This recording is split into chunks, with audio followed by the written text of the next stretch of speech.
Welcome to Hobart Deader Field, everybody. Sorry for the temporary delay, but we are now back on. Steve Carpenter and joined by Dan Nacarado here at a frigid Hobart Deader Field. 37 degrees first pitch, cloudy skies, and right now Hutchinson trailing Colby 3-0. What have you seen so far, Coach Nack? Well, first of all, it's a great day for baseball. Glad to be with you, Carp. Nolan Hoffman gets a swing and a miss, and throwing down to first to complete the out is Garrett Stevens. There is now one away here in the top of the second inning. Top of the first inning, the Colby Trojans did a lot of damage after Hoffman already recorded 2 outs on them. Yeah, Nolan Hoffman retired the side by strikeouts, but in between a 2-out walk and 3 straight hits led to 3 Colby runs, and now the Dragons trying to fight back. It's ball 1 to Drake Kirkwood, the 9-hole hitter. Now 2-0. Even though the temperature is cold, the wind is blowing out towards left center field, and that certainly helped a high triple that did some damage to the Dragons in the top of the first. Kirkwood pulls one foul past third, and now it's 1-2 to the Colby 9-hole hitter, Drake Kirkwood, the second baseman. Hoffman in the 1-2. Curveball, tap foul, and remains 1 ball and 2 strikes. Blue Dragons in the bottom of the first inning. Shane Cooper was robbed of a hit on a great diving catch by right fielder Andy Leader. Then Michael Hellman with a solid single to left. He came around to third on a pair of wild pitches as it was stranded there. That pitch in the dirt. And now it's 2-2. But starting pitcher Chase Drager struck out both Bobby Morganson and Caden Doge, stranding Hellman at third. And that brings us right now to a 3-0 deficit. Here's the 2-2 pitch from Hoffman. Over but low, and it's a full count. Hoff has lively stuff right now, Coach Knack. He's struggling with his command. I think he'll find it. He's a proven winner. 3-2 pitch. Walked him. Second walk issued. And it's back to the top of the order, and Brian Granton. Have to give the Colby Trojans some credit. They're certainly being patient at the plate. That is typical of a Ryan Carter coach team. Coach Carter now in his 11th season with the Trojans, done a very nice job in building up the program. Has a Jayhawk West championship under his belt and a run to the Region 6 finals a couple of years ago. Hoffman out of the stretch, and Granton swings and fouls one off out of play to the left. We'll try to get everybody caught up here with all the stats. Granton struck out his first time up, and things look like good for Nolan Hoffman is getting off to his usual start. Hoffman coming in with a 3-0 record and a 0.69 ERA, winning his last 3 decisions. Big lead over at first, the pitch. Outside, 1-1. That was the 50th pitch by Nolan Hoffman. Only 28 have been over the dish for strikes. So, like Coach Knack said, Colby being very patient. Big lead over at first by Kirkwood. The Trojans used a hit and run in the first inning. Runners I go to the pitch. Swung high drive to left, but well foul. It's now 1-2. The numbers on, or more numbers on Nolan Hoffman. He's making his 5th start. He has 1 complete game, 1 shutout. 26 innings pitched, 17 hits allowed, 5 runs, only 2 earned. He has struck out 24 and walked 7, and opposing batters hitting 187 against. Runner goes from first, and it's tapped foul by Granton, and we'll reset it, do it again. Colby as a team coming in hitting 292. They have 15 home runs. Home runs all around the league are up this year. Weather conditions have been kind of conducive with all the wind. Hoffman takes a look at first and now delivers the 1-2. No pitch as Granton backed out and was allowed time by the home plate umpire. We'll do it again. Typically, the first month of the baseball season in Jayhawk Conference play is a test of toughness as you battle the elements as well as your opponents. Here's the pitch down low, kicks away, now trying to move up, throw down, Not in time. It'll be a wild pitch. This year's probably been the warmest weather for February and March that I can recall. Up until today, it's cooled off. This is definitely the coolest weather the Dragons have played in this year. This their 17th game. The Blue Dragons have had an interesting week in terms of some ups and downs. We'll get to those as the day progresses. Here's the pitch from Hoffman. Ground ball to second. That'll move the runner up. Hellman Fields throws on to Brady Hoover at first, and there's 2 away. Kirkwood moves up to third, now with 2 down. So nice piece of hitting to move the runner up. Kirkwood at third base with 2 outs for the first baseman, Christian Rodner. On Tuesday, the Blue Dragons found out they were the number 10 team in the country when the first regular season poll came out. Riding a 13-game winning streak. Curveball on the inside corner from Hoffman, a strike call to Rodner. He struck out looking his first time. Then one day later, the Blue Dragons went down to Seminole State and had an extremely frustrated evening. The pitch. Another curveball, another strike, and it's 0-2. Blue Dragons had 2 sizable leads, let them both go, and were walked off 13-12 at Seminole State. It was an exciting baseball game. Hincher ups and downs. Here's the 0-2 pitch. Ground ball through the right side, a base hit, and Colby now leads it 4-0. On a 1-1 pitch, Rodner just inside outs it the other way through the hole. Kirkwood scores, and it's 4-0 Colby.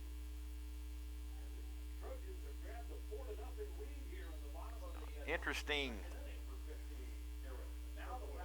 attack going at Nolan Hoffman by the Trojans, being very patient. Usually Nolan right in the zone, but today's struggling a little bit. He wasn't liking this cold too much. There's a bunt laid down by Kirkwood. This is a good one fielded by Hoffman to throw to first. Low throw. Hoover got him, or makes the catch and gets him, and the inning is over. So a nice play by Hoffman, jumping off the mound. A good bunt by Kirkwood. And Kirkwood nailed by a step. Colby gets 1 run on 1 hit, another 2-out hit. All 4 runs by the Trojans have been scored with 2 outs, and the Trojans leave 1. After an inning and a half, it's Colby 4, Hutchinson nothing.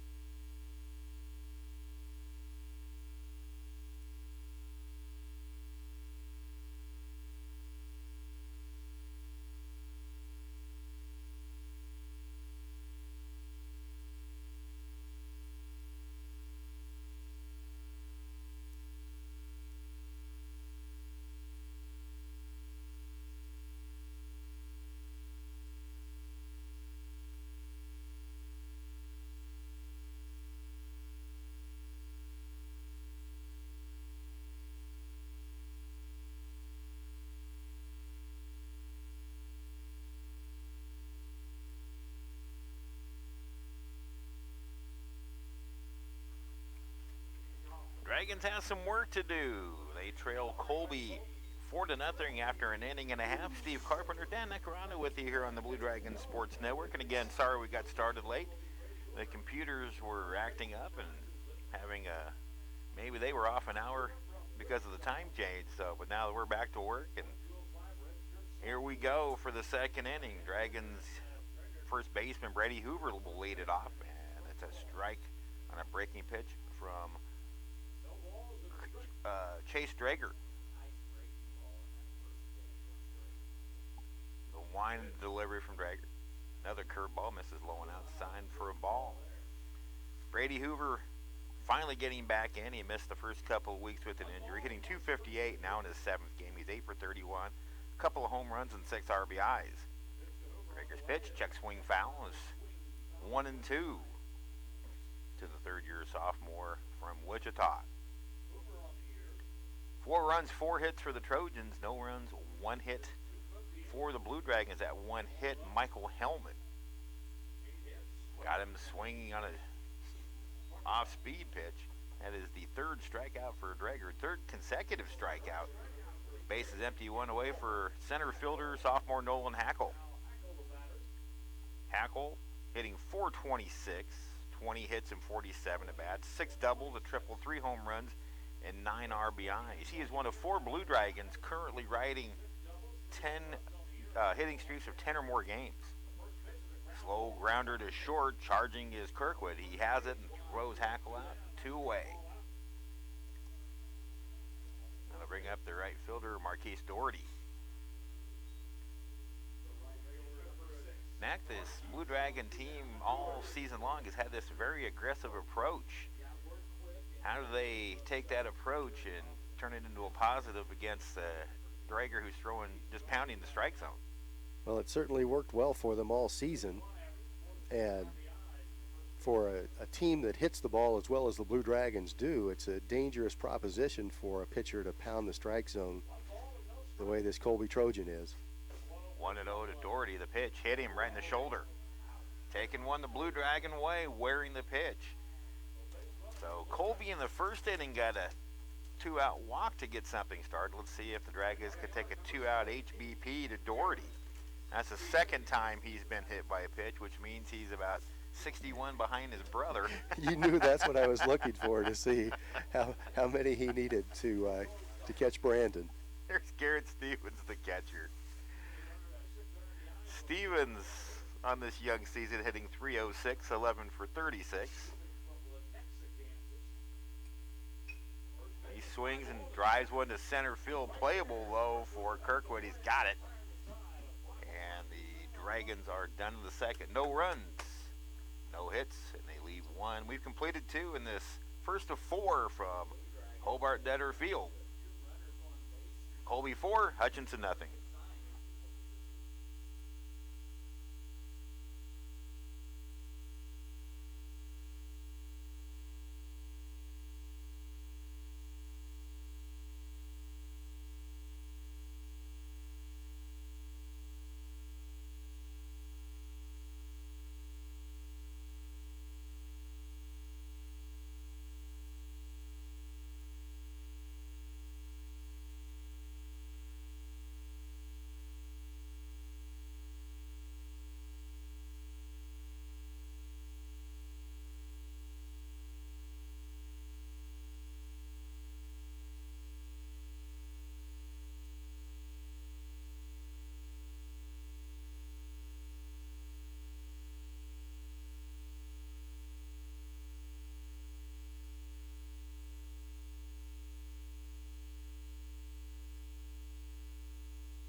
Steve Carpenter, Dan Nacarado back with you.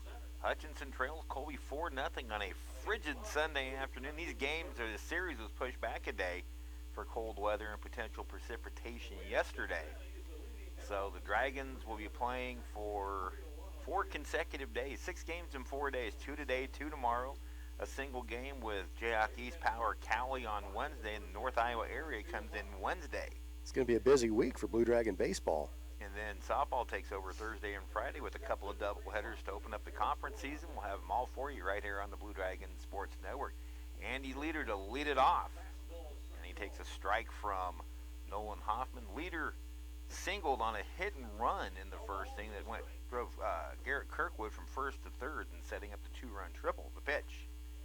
Fastball just misses low and maybe a bit outside, and it's a ball on the strike to Leader. He didn't hit it hard, but he got it just enough of it to push it over the shortstop's glove and ended up sending that runner all the way to third. The pitch in the dirt, 2-1. Andy Leader coming in with a .301 batting average, a couple of home runs and 14 driven in. That's single in the first, his 23rd hit of the season. Hoffman into the windup and delivers. Fastball right down the chute, 2-2. And pitch number 62 for Nolan Hoffman. Outfield straight away. little bit deeper than normal. 2-2 pitch. Curveball. Laced down the left field line. This is in the corner and goes in for extra bases. Morganson hustles it back. It's a leadoff double for Leader. He's now 2 for 2. And right now he's struggling with his command, leaving that pitch up. As the 5th hit he's allowed. There was no doubt about that one. That was well struck by Leader. But I did like the fact that Nolan got ahead in the count. He's got to get that first pitch over for a strike against every hitter with his pitch count climbing the way it is. Here's the designated hitter, Adam Cook. He's the one who tripled over the head of Bobby Morganson for Colby's first 2 runs of the game in the first. All 4 runs Colby has scored have come with 2 out. A good swing and a foul back, hitting the facade near the Blue Dragon dugout. Cook is a left-handed batter, and he had a lot of backspin on that triple that he hit in the first inning. With that backspin and the wind blowing out, it carried all the way to the wall. Out of the stretch, Nolan Hoffman checks the runner at second, now delivers. Pitch in the dirt, good stop by Stevens. Leader stays put, and it's 1-1 to the batter, Cook. Every pitcher faces an outing like this one where they have to battle through adversity early. Adam Cook, a .262 hitter coming into the series, a team high 4 home runs and 10 driven in. 1-1 pitch. Swung through that fastball in the outer half. That was one of Nolan's better fastballs. That one appeared to have a little bit more steam on it than most of his fastballs have today. Now 1-2 the Cook.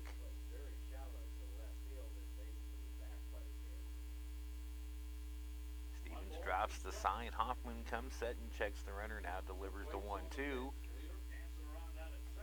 Called strike 3 inside corner. He took something off of it.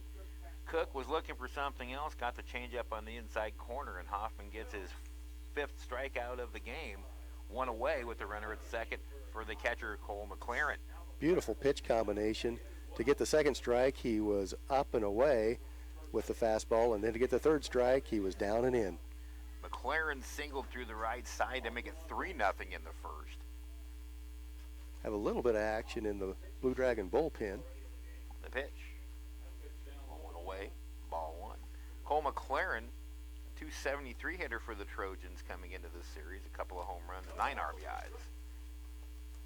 Will Irvin is up and throwing. Not getting after it especially hard in the bullpen right now, but he's just getting a little bit warm just in case. 1-0 pitch, curveball in the dirt, 2-0. In case you're wondering, this is not nearly the coldest game ever played in Blue Dragon history. That occurred in 2009 in Concordia. Opening temperature at the first pitch, 19 degrees on that chilly afternoon in north central Kansas. But it was a great day for baseball. A little bit low for Hoffman, and now it's 3-0 to McLaren. Hoffman has issued a couple of walks, very non-Nolan Hoffman-like. Nolan usually has very good command of the strike zone. And we haven't seen Colby chase very many pitches that were outside of the strike zone. 3-0 pitch right down the chute. It's 3-1. Now 71 pitches for Nolan Hoffman. 41 have been in the zones. How many do you think Coach Schmidt will let him throw? Probably not many more. Maybe 20 more at best. Tough thing about cold weather for baseball, the fingers get cold. It makes it tougher to pitch. As a hitter, if you don't make pure contact, it really hurts your hands. Baseball's tough to play in the cold. Hoffman checks the runner, now the 3-1. Grounded out off the glove of Hoffman and sent to center field for a hit. Leader coming around third. There won't be a play, and Colby leads at 5-0. Just up the middle. Straight up the middle, right back at the pitcher. Bounced just out of his reach, above his head. You get bounces like that, you start wondering if it's your day, and right now it is Colby's day to this point. They have tallied in each of their first 3 at-bats and lead Hutchinson now 5-0. Michael Hellman made a pretty valiant attempt to snag that ball as it passed over the second base bag. It was just out of his reach. Fielder Sam Polakine fouls one off to the left. Paula King struck out his first time up against Nolan Hoffman.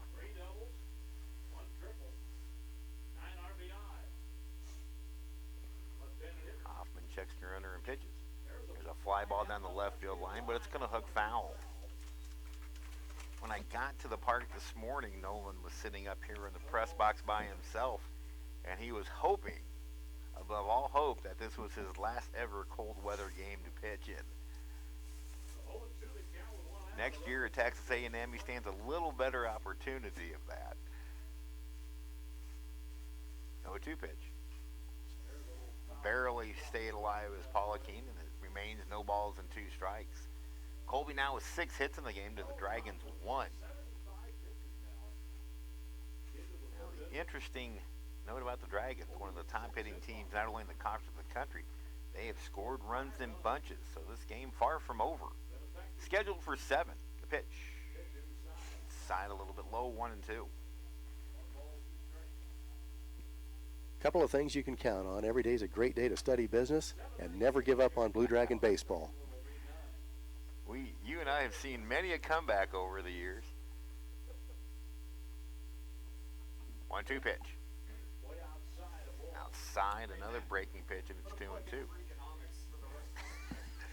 Professor Denny Steckline, our Director of Marketing and Public Relations, is finishing the semester teaching macroeconomics. He wanted to be sure that we got a plug-in for economics. 2-2 pitch. Got him swinging. And there's 2 away. So Paula King goes down on strikes for the second time. The batter will be shortstop Riley Humringhouse. Humringhouse struck out swinging his first time up. 240 hitter for the season. Only playing in his 8th game, 6 for 26 now. A triple and 5 RBIs. The pitch. Grounded up the middle and past the diving Cooper into center. Stopping at second is McLaren. And Humringhouse with a 2-out single. The inning keeps going. Another solid shot, just right back up the middle. It's a solid approach. They're not trying to do too much with the Hoffman pitches. Going with it, we've seen a couple of opposite field singles. Several singles right back up the middle. And when there's one left out over the plate, they've jumped on them. So a nice approach by the Trojans. And now the second baseman, Drake Kirkwood. He walked and scored. Walked to lead off, a one-out walk in the second. Came around to score on the Rodner single. Strike on the inner half. 0-1 as Hoffman's pitch count reaches 80. He had one game last year, and I want to say it was against Colby, where he kind of had the same luck against these Trojans. Swing and a miss on a good breaking pitch, and it's 0-2. That may be the first pitch of this game that we've seen a Colby Trojan chase something out of the strike zone. Hoffman throws in the low 90s, but he does have good secondary stuff to full batters, and that's the first time that he did so. 0-2 pitch in the dirt. Edwards keeps the runners right there with a great block in front of the plate. Very textbook. Yeah, that was a tough pitch to block by Stevens because it bounced probably about 8 feet in front of home plate. The further away from the catcher it bounces, the harder it is to block. Hoffman looks in. Now checks the runner and delivers the 1-2 to Kirkwood. Fastball low and away, 2-2.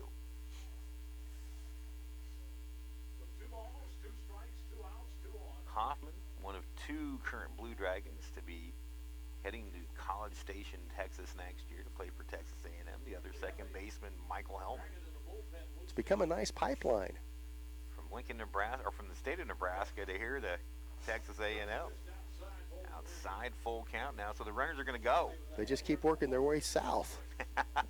McLaren at second, Humringhouse at first. They'll go on the pitch, 3-2, 2 outs. Big pitch in the game. If Hoffman can get the out, the Dragons are still in the game.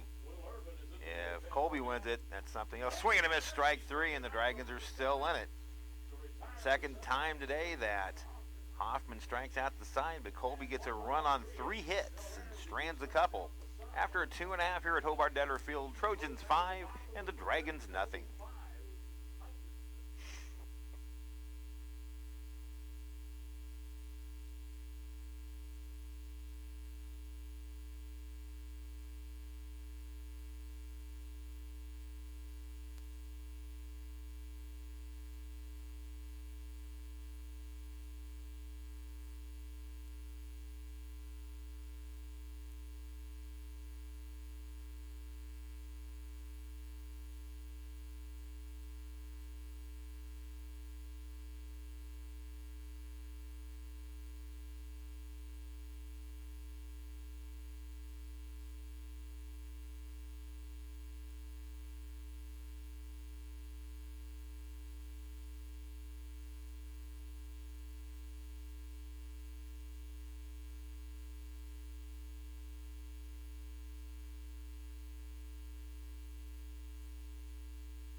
Blue Dragons trail this one to the Colby Trojans, the first of 4 here at Hobart Netterfield.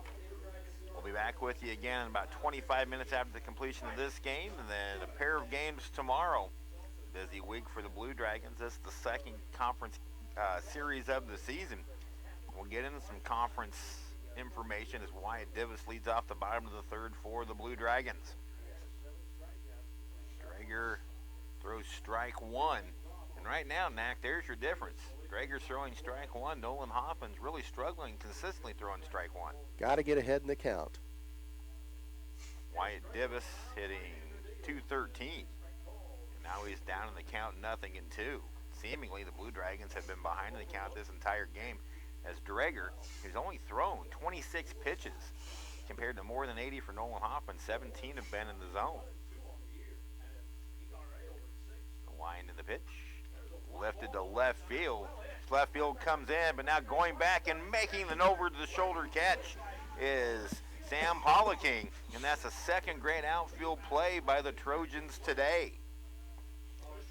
Actually, that was a pretty good at-bat by Divis because the first 2 pitches were unhittable. That first strike just at the bottom end of the zone. The second strike inside that would have been almost impossible to do much with. And then he finally got a pitch he could handle, and he hit it well. Just a great play by the left fielder. Now the other Blue Dragon to be robbed by a great defensive play is Shane Cooper. Drager's pitch, strike 1. That's getting repetitive. Not only is he getting strike 1, he's putting them in locations that would be very difficult for the hitter to do much with. Coop coming into the series hitting .388, 4 home runs, 17 RBIs. He takes a shot toward right and fouls it off. He's down in the count 0-2. Cooper, one of 4 batters, and I mentioned this earlier and didn't finish out the thought. Cooper, one of 4 Blue Dragon hitters with hitting streaks of 10 or more currently going. His is at 14 right now. The pitch. Upstairs, and it's 1-2. Over that stretch, Cooper hitting .397, 19 out of 53. 16 RBIs. A double, triple, 4 home runs. Cooper swings and fouls that one off. Hellman has extended his hit streak to 16 games. And Doge and Hackle both riding 10 games. These 5 different Dragons have had hit streaks of 10 or more this early season. Another breaking pitch, misses outside, and it's 2-2 to Cooper. Bobby Morganson started the season off with an 11-game hit streak. He is currently back on a 4-game string of hits in consecutive games. Playing Cooper the other way toward right. 2-2 pitch. Taking low, full count.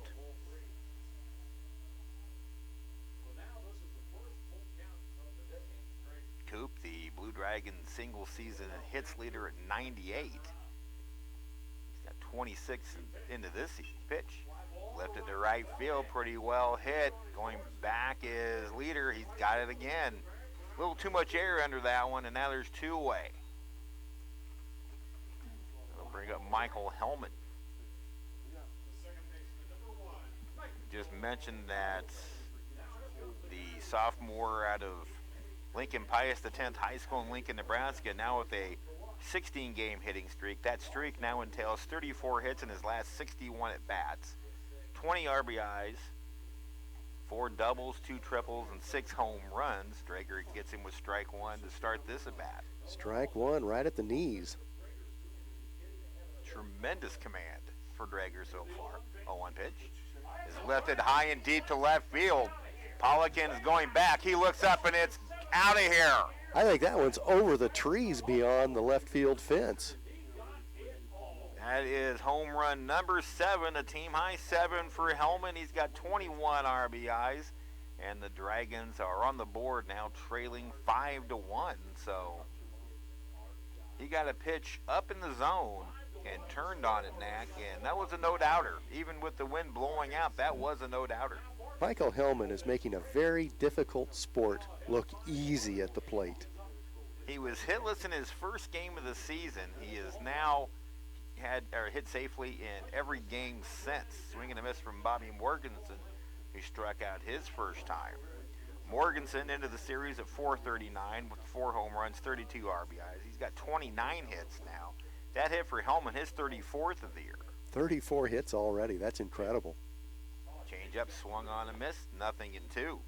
This is game 17, and he has 34 hits. Are you kidding me? Out of those 34 hits, 7 home runs, 2 triples, and 4 doubles. So 11 extra base hits. Or excuse me, 7, 9, 13 extra base hits for Hellman. 3 straight breaking pitches, 3 straight swings and misses, and the inning is over. Morganson goes down on strikes, but the Dragons are on the board. The 2-out solo home run by Michael Hellman. 4th inning coming up here at Hobart Detterfield. Colby 5 and the Dragons 1.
Ryan Schmidt goes to the bullpen and brings in Will Irvin, a right-hander, redshirt sophomore from Junction City, Kansas.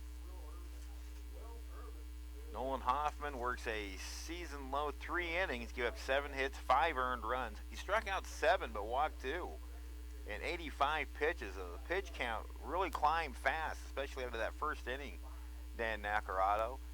And I know Nolan, who's a Bulldog and a tough competitor, probably very disappointed in himself, but give a little bit of credit to Colby. They have taken a very good hitting approach and went after him really hard. Certainly would not want to be in the batter's box against Hoffman his next start, because I have a feeling it'll be a good one. So Irvin making just his 2nd appearance of the year, first out of the bullpen. He got the win in a midweek game. Here's the wind and the pitch from Irvin. It's over for a strike to leadoff hitter Brian Granton. Did he just pitch a couple innings in that game where he got the win? Yeah, it was one of those games where it was against the Baker JV. A lot of different Dragons saw action on the mound in that game. 1-1 the count to Granton, the wind in the pitch. Fastball in or half at the letters, and it's 1-2. He can consistently pound that spot. That's almost unhittable.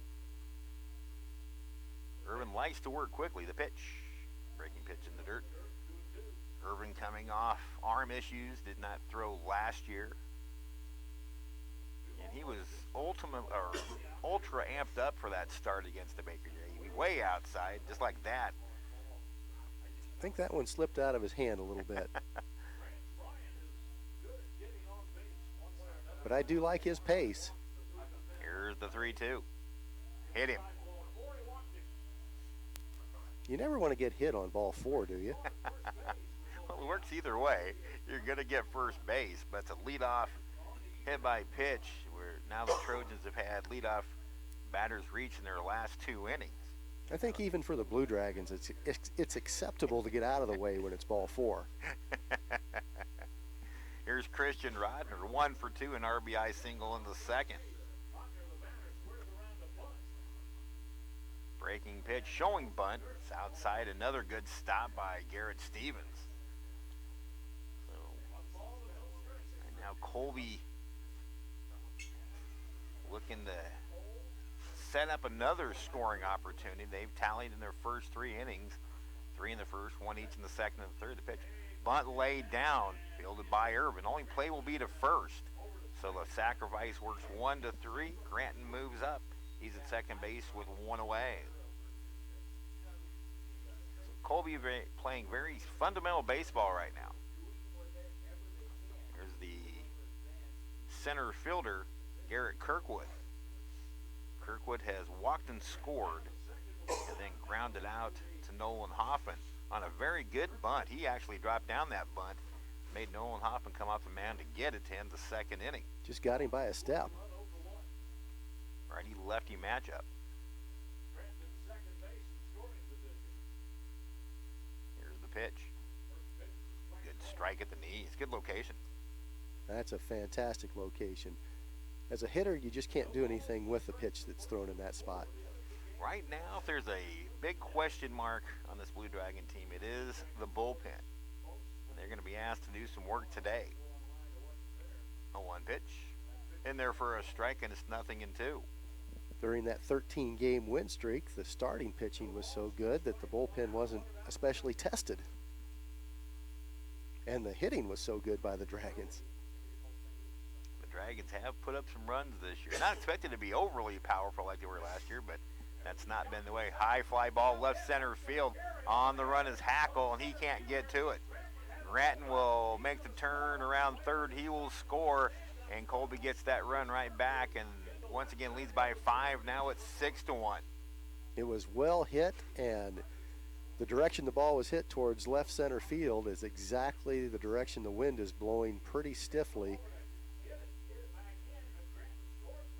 Hackle gave it a good effort.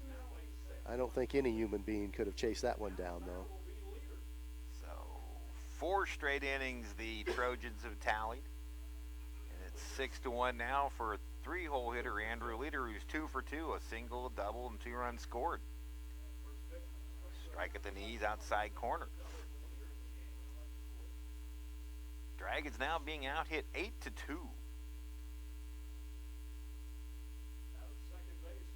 Miserable cold day like this, every little thing goes against you, just seems to compound on you. The pitch, a little bit low for a ball. Another good fastball from Irvin, just missing the zone. Again, Dragons with action in the pen.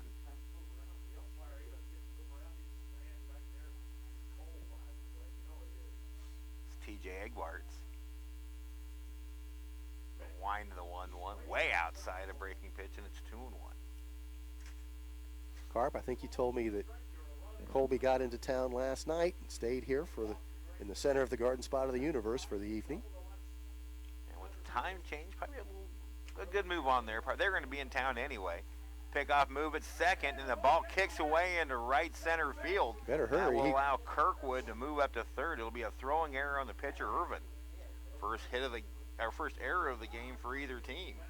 That one bounced off of the runner and went into right center field.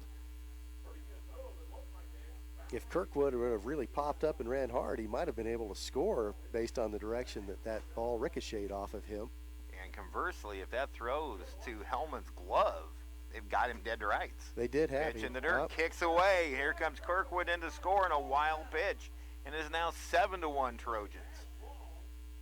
So the kind of the nightmarish feel to Wednesday's game at Seminole State has lingered over to today.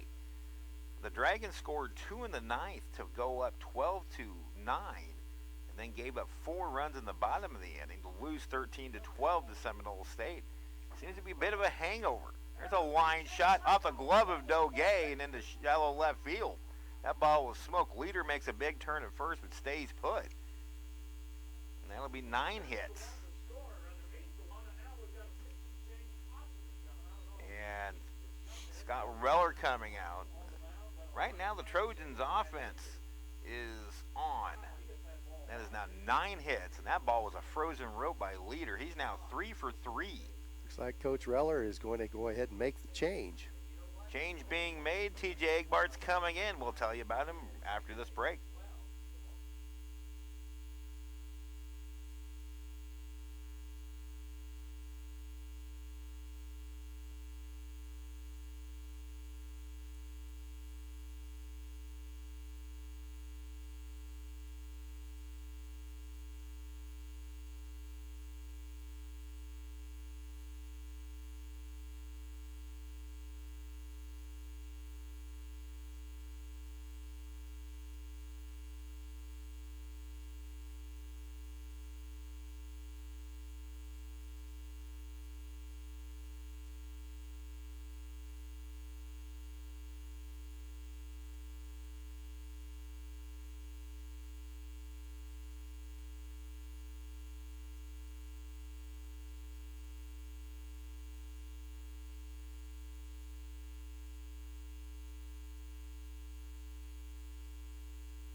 on this Sunday afternoon. Hobart Deader Field has been all Colby Trojans. 8-1 Colby. And TJ Egbarts becomes the third Dragon pitcher of the game. Egbarts out of Valley, Nebraska. 6'2" sophomore. Comes in to face the designated hitter, Adam Cook. Cook has a 2-run triple and a struck out looking 1 for 2. 3 in the first, single runs in the second and third, 3 so far here in the fourth. And Egbarts delivers low, and the ball gets through the catcher Edwards. Rounding second as leader, he stays put. And another wild pitch charged to Blue Dragon pitching. Although Garrett Stevens probably should have stopped that one. That pitch was in the dirt.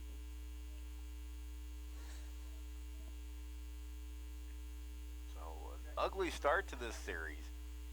And already significance that the Dragons need to hunker down and get going. That pitch hits him. Second hit batsman of the inning.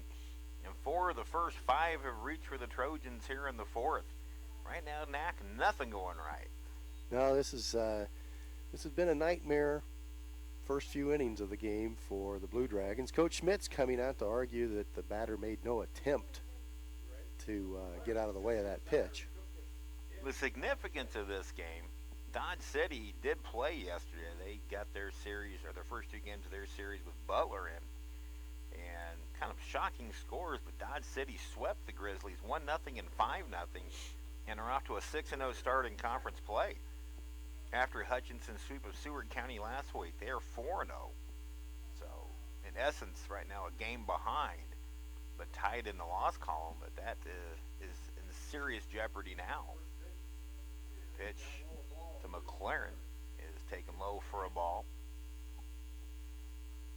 And I would say right now, and I think Ryan Schmidt would say the same thing as a Scott Weller, it's time for this Blue Dragon pitching staff to grow up. 1-0 pitch. Inside, nearly hit him 2-0. Eckbart is a side-armed pitcher. Typically, pitchers that come from the side have a little bit of control problems inside and outside. Leader at second, Cook at first, 1 away here in the fourth, 3 already across. Here's the pitch. Slider for a strike. That's 2-1.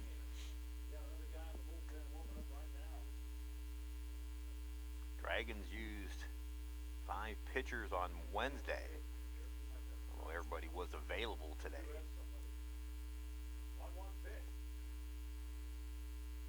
The 1-1 left the left field pretty well. Morganson on the run. It's over his head into the wall. Leader coming around third. Here comes Cook. He's rounding third. Here comes the throw home. It's cut off, and it is now 9-1 Colby.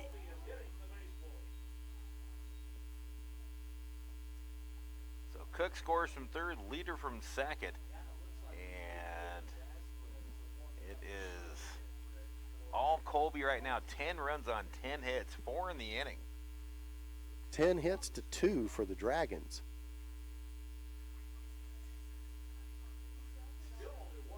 Should it only be 9-0? You know, they put in 2 on that hit. Scoreboard says 10, should be 9 according to my computer, which has the Polakine takes outside for a ball. I think only 4 have come across in the inning to make it 9-1. Either way, a daunting task for the Dragons. The pitch, strike on the inside corner. And Ryan Schmidt and I have been talking about teachable moments, and right now big one presenting itself for Schmitty and his young Blue Dragon team. Pitch outside a ball, and it's 2-1.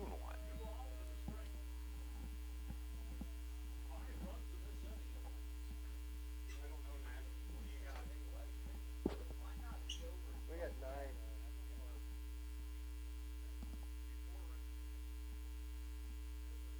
There's a little Tapper foul. We're discussing with the scoreboard, getting the 10 hits is correct. Yeah, score is 9. Now we're all concurring up here. Open Spaces Sports for Colby's up here. Rich Epp, a good friend of mine. Here's a wind in the pitch. Outside, and it is a full count. Hadn't been often that the Blue Dragons have been tattooed. In fact, it has been, and this stat will blow you away, Coach Knack. It's been 5.5 years since the Blue Dragons have last been run ruled. They've gotten close a few times, but there's a swing and a miss and an off-speed pitch, and it's as Polakine strikes out for the second out. First strikeout for Egbard. Nolan Hoffman went the first three. Will Irvin goes a third of an inning, gives up 2 hits, 3 runs, 2 earned. In fact, checked all 3 are earned. He also hit a batter and had 1 wild pitch. Now Egbard's facing Riley Humringhouse. Humringhouse 1 for 2, a single in the third. Off-speed pitch swung through and missed. Good pitch. He had the batter way out in front of that one. 4 runs in the inning, they've all been earned.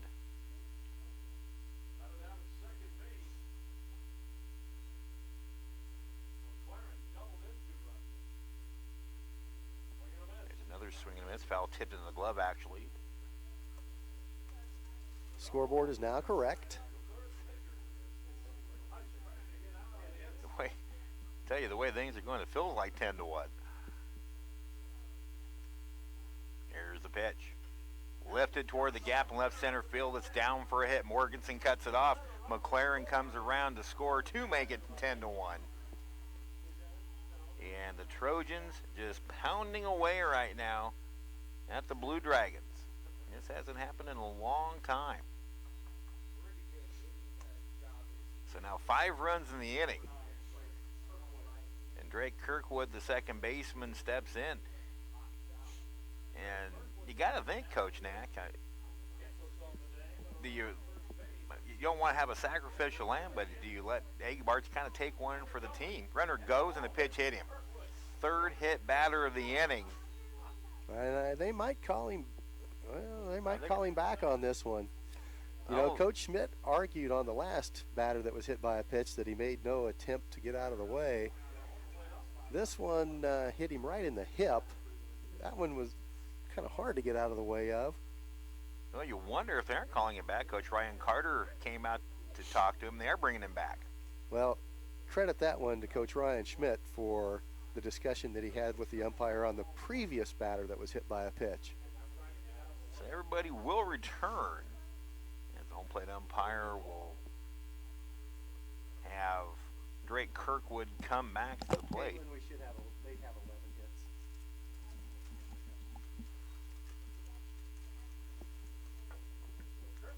And we should have an error.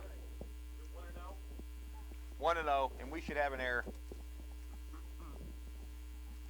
Egbard's come set. Runner goes again. Pitches a ball. The throw is not in time. It's a stolen base, and Ryan Carter's going for the early kill, trying to get this to run rule area. Well, and that might have been a little bit of a statement after the batter who was hit by a pitch was forced to return to the batter's box. The runner at first had a huge jump.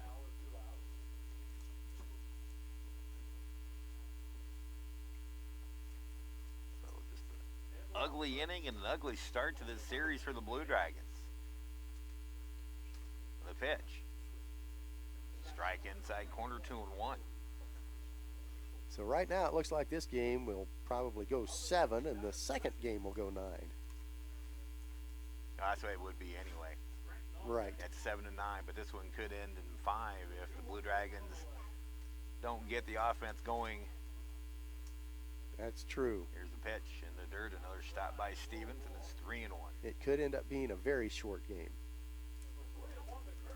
But you never know. The Dragons are stacked with hitters, and I'm the eternal optimist. I've said it for a long time. College baseball, no lead is safe. That you can have big comebacks in college baseball more than any other sport. Here's the 3-1 from Egbard. Strike at the letters, full count.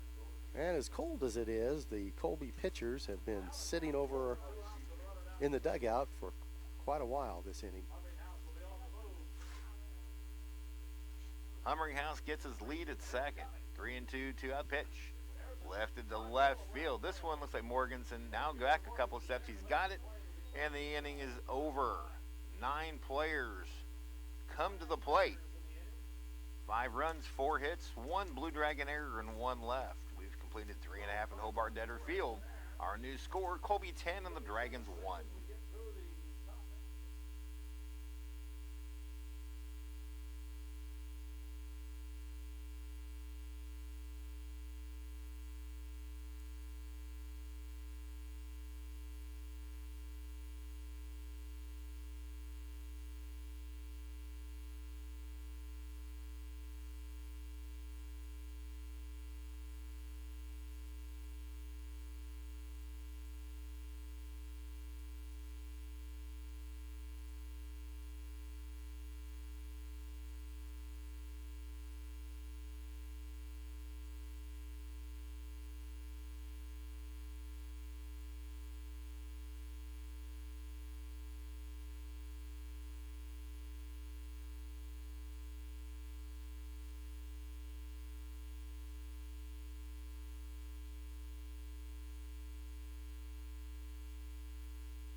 Well, we'll see if what Coach Knack said comes true. Chase Traeger been in that dugout for a long time after a 5-run top of the 4th inning, and he has been dominant. As cold as it is today, many times you'll see the pitcher get up and throw a few tosses in the bullpen when the inning goes that long, but no action in the Colby bullpen throughout the top of that inning. Caden Doge will lead it off. Chase Traeger through 3 innings. Really, the only mistake he's made was the pitch to Michael Hellman that was hit toward Nickerson. 2 hits, 1 earned run, 4 strikeouts, but no walks. And strike 1 to Caden Doge to start the 4th inning. Doge took a called third in the 1st. That shot that Hellman hit might still be rolling. Pitch inside. Now what the Dragons have to understand is there's no such thing as a 10-run hit. You got to get base runners. Drager into the windup. 1-1 to Doge. Taken high, 2-1. This is the point of the game where you just want to avoid outs, get people on base, and keep it rolling. Get some base runners on, that creates pressure. 2-1 pitch. Way high and outside, pull 3-1. Well, maybe that long half inning did get him a little bit cold as he came back out to the mound. Still no action in the bullpen for the Colby Trojans. Drager looks in for the sign and now delivers. Outside, ball 4, a leadoff walk. You know, you just see that time and time again when the temperature is a little bit cold and it's a long half inning. Many times, if the hitters will be a little bit patient, they'll get some free passes. So here's Brady Hoover, the first baseman, struck out his first time up against Drager. Doge was looking to extend his 10-game hitting streak. Wouldn't be a bad idea to take a pitch. Out of the stretch, really, for one of the few times today, is Drager hacking on the first pitch is Hoover, and he foul tips it into the glove of Cole McLaren. So the Dragons continue their aggressive approach of hitting. When it's going well, they score runs in a hurry. There's a fly ball, shallow center field. Coming in is Kirkwood, still coming on, and he chases it down. Doge goes halfway and returns to first. That was a long run by Kirkwood to make that catch. Ball went high into the air. He had time to chase it down. At the times this year that the Dragons offense has struggled, they hit a lot of fly ball outs. Then Coach Schmidt will say, hey, let's make the adjustment, start hitting ground balls and balls the other way, and they instantly get back into the groove. Right now they would love to start finding that groove as Nolan Hackle steps in the pitch. And away for a ball. Hackle, his first time up, grounded out to the second baseman, Drake Kirkwood. Doge getting a decent lead over at first. Drager's pitch right up the middle and through for a base hit. Doge will take a look and then return as the throw comes in behind him. Nolan Hackle, now an 11-game hitting streak. He is 15 out of 32 during that streak. So 2 on, 1 out for Marquise Doherty, who was plunked with the pitch his first time. You don't hit over 500 at this level because, really, Carp, I've always said this is Division I baseball just for freshmen and sophomores. Indeed it is. You don't hit over 500 at this level without having a pretty good idea of the strike zone. So now Doherty. First real scoring threat for the Dragons other than the home run by Hellman. Pitch up in the zone, but taken to the letters for a strike, a breaking pitch, and it's 0-1 to Marquise. Center fielder Garrett Kirkwood shading Marquise toward right. Left and right fielders playing him straight away. Fastball at the letters, a strike called, and now Doherty down in a 0-2 hole. A lot of open green grass between the center fielder and the left fielder.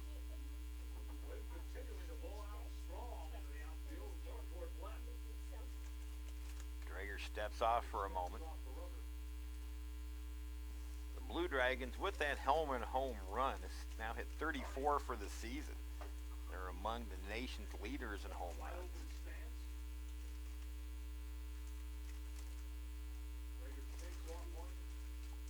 Drager shakes off a couple, now steps off. So maybe a little doubt starting to creep in with runners on base. Once you get that dam to crack, it could, the flood could start very easily. Drager really concerned with Doge, but now delivers. Ripped into left field for a base hit. Schmidt will wave Doge as the throw will come into third, and the Dragons score their second run, an RBI single by Doherty. Scores Caden Doge, and now Hutchinson trails 10-2.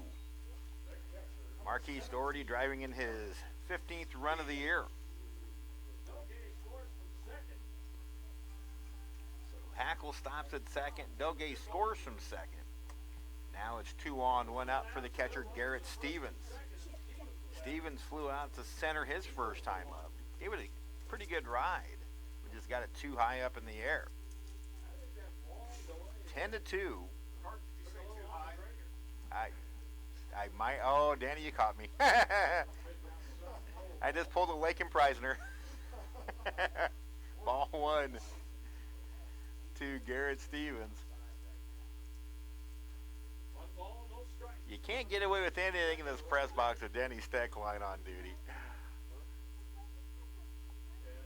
Here's the pitch.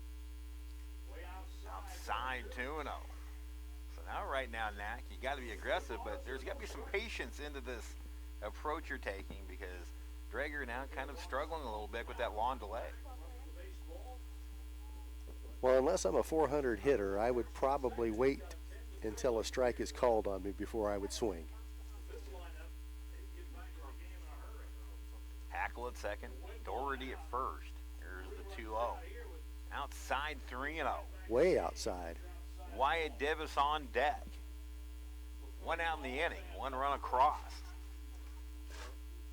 So if the Dragons can start chipping away and the Dragon pitching staff starts putting up some zeros. What a great opportunity for a memorable comeback. Here's the pitch. Ball 4, and the bases are loaded for Davis. That is the first walk issued by Chase Drager. Here's Wyatt Davis, who lined out to left field his first time. It was a nice inside-out swing, and the left fielder, Sam Polakine, made a nice running catch to chase that thing down. So, right. Pitching coach for the Colby Trojans coming out. That is, actually, that's Ryan Carter out there. It is. So he handles a lot of the pitching staff. When Drager tried to get a different baseball, he tried to toss the ball to the catcher, and it went clear to the backstop. I mentioned that Carter was in his, I misspoke, Carter in his 18th year. He has more than 530 wins in his time at A big chance for the Blue Dragons to climb back into this one. White Divis, the batter. Let's see if he takes a pitch.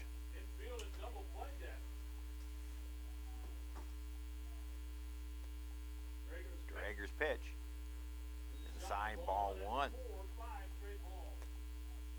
Divis with bases loaded this year, 1 out of 2. The Dragons as a team with the bases loaded, 3 for 14. Here's the 1-0. Taking all the way, a strike at the belt, and it's 1-1. Carp, I think that's just smart baseball. When a pitcher's been struggling and it's cold outside, why not wait until he throws a strike before you swing?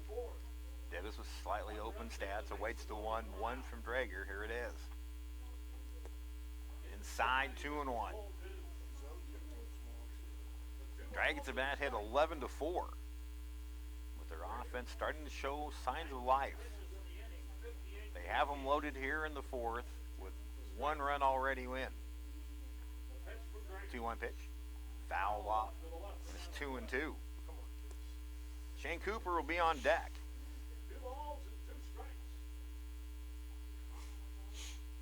Infielders for Colby, the middle infielders of double play depth. The third baseman, Granton, playing back. Lots of open spots to hit through. Rodner not holding the runner on at first. Here's the 2-2 to Divis.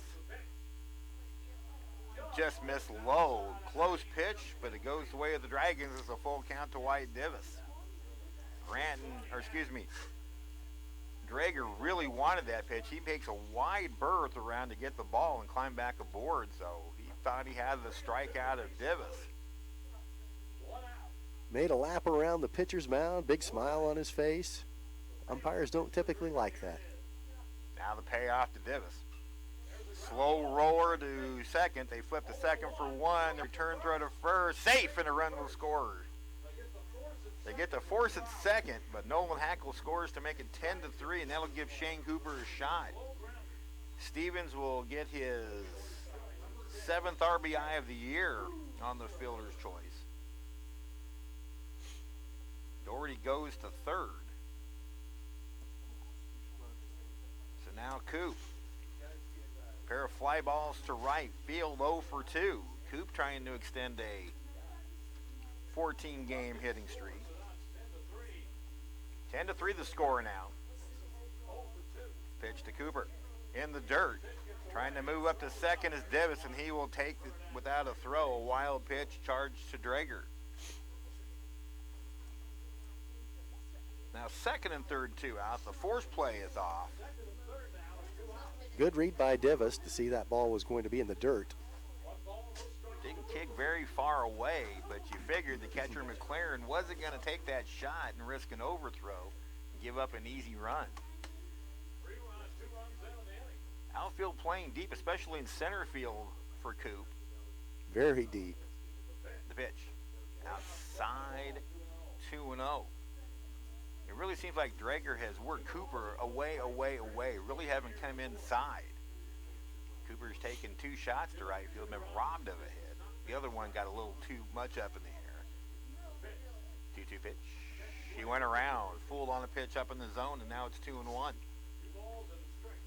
Coop mad at himself. Coop, 98 hits as a freshman. That's a school record. Now it's 124 for his career into the top 10. The pitch. Blowing away, 3-1. 98 hits. How many games did the Blue Dragons play last year, Carp? They played 58 games. So that means Hellman is on pace. He's right with him.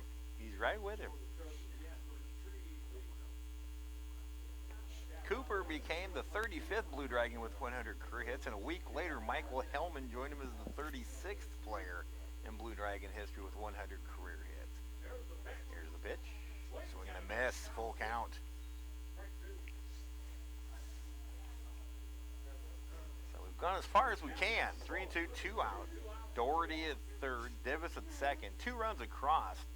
Dragons trailed 10-3, but a 2-out knock here would make things interesting. Now the payoff. Drager to Cooper. Fly ball to right. giving chase his leader, but he will run out of room as it lands out of play. Pitch count now to Dreger up to 67. Nolan Hoffman threw 85 pitches over 3 innings, and Dreger hasn't reached 70. Yeah, 2 outs into his 4th, but the pitch count the last 2 innings has come up for Dreger.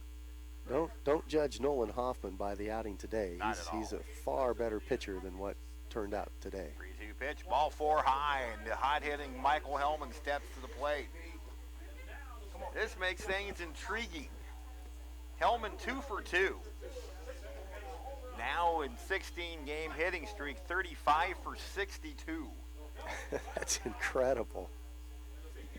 He has 7 home runs during that stretch. Homered his last time. He's certainly on pace to go over 100 hits this year. And the nice thing what Mike's doing is he's not overdoing it. He's just swinging. Here's the pitch to Dreger. Good fastball outside corner with the knees, 0-1 to Hellman. Michael Hellman is a young man that you really appreciate it when he has success, because he's one of the best people that you'll ever meet. Hellman 1 for 1 this year with the bases loaded. Fine young man. The pitch. On foul, good pitching on the hands, and Hellman's going to have to battle from an 0-2 hole. We finally do have some action in the Colby bullpen.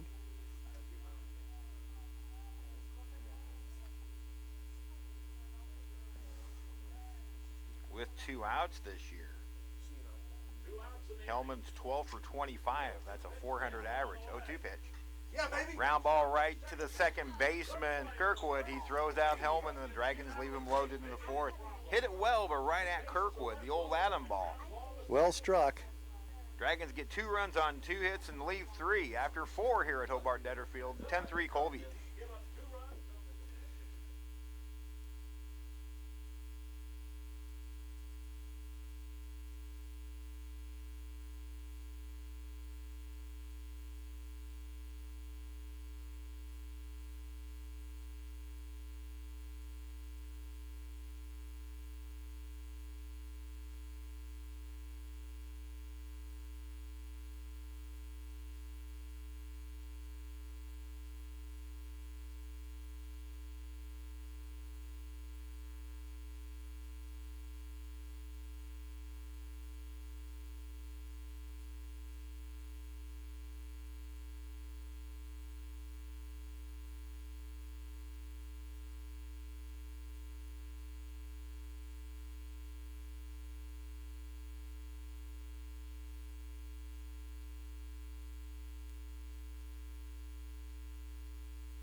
Blue Dragons run Jose Vasquez out to the mound, the 4th Blue Dragon pitcher of the afternoon. And this young man has a lightning arm. Vasquez, out of the Bronx, a 6'4", 175-pound freshman. Vasquez making his 2nd appearance. 1 inning, 1 strikeout. Didn't allow a walk or a hit or a run. It came against the Baker JV, but the effort in which he put in really ignited the crowd that night. He was lightning. He'll face leadoff hitter Brian Granton, and the first 2 pitches to Granton are down in the dirt. A very lively fastball, and it was kind of a dead night at Hobart Detterfield, and that he came in and really perked things up.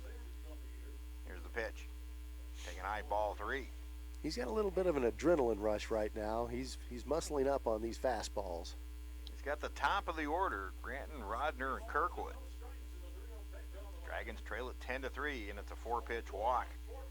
That's usually not a good sign. 2 in the dirt, 1 up, and then the 4th one in the dirt, and it didn't take long for Coach Schmidt to decide that might be good to have a little chat. He's going to look at him in the eye and say, settle down, breathe, and do your thing. Sometimes a coach will come out and put a hand on the shoulder and just feel if that heart's pumping a little bit too hard, try to settle him down a little bit. This is Vasquez's first appearance since February 21st, an 11-0 win over the Baker JV. The Dragons have a lot of pitchers. They just haven't had a lot of innings in which to throw them. This is game number 17, but you mentioned it earlier, Coach Knack, that the starting pitching has been so well. Really had to go into the bullpen early, and this would be the fourth of that four. I think the translation of Coach Schmidt's conversation there was, hey, let's throw a few strikes. So here's Christian Rodner. Rodner 1 for 3, an RBI single. That pitch back to the screen. That's 5 out of the zone. Taking the turn is Grant, and he stays put. 4 of them in the dirt, and sometimes if the pitches are up or in the dirt, that's a sign that the pitcher's just trying to overthrow. Just settle down, play catch. Some Arms are going to get an opportunity right now. Dragons still down 7, but they started to build some offensive momentum in the 4th. Now a balk called. So Granton moves up to 3rd on the balk. And that's going to bring Gage Burns to the bullpen to start warming up for the Blue Dragons. So now a runner at 3rd and 2 away. Ryan Schmidt will bring the corner infielders in. Middle infielders will stay back. Here's the pitch. Another one in the dirt. Ball 2. He just has not been able to find his release point yet. You can throw all the bullpens you want, but until you get to a real game, got to find a way to settle down. And that pitch in the dirt, 3-0. 7 in a row out of the zone for Vasquez. 6 of them have bounced. 1 of them has been high.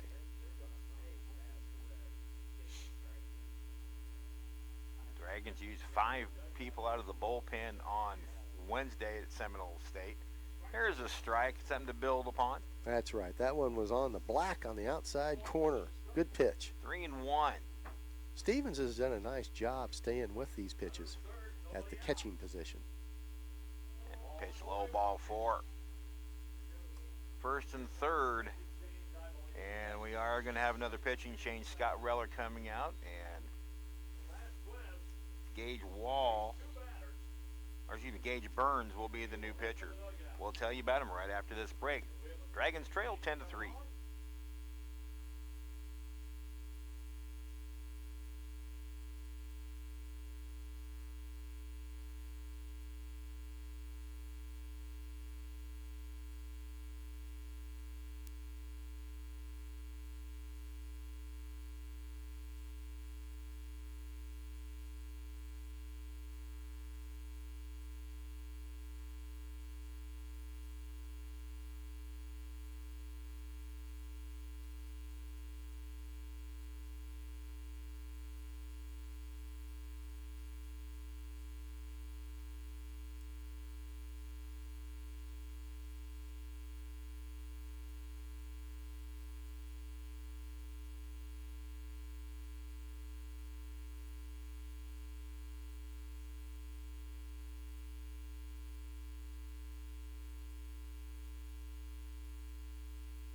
Gage Burns in the pitch for the Blue Dragons. The 5th pitcher of the game, Ryan Schmidt, is used.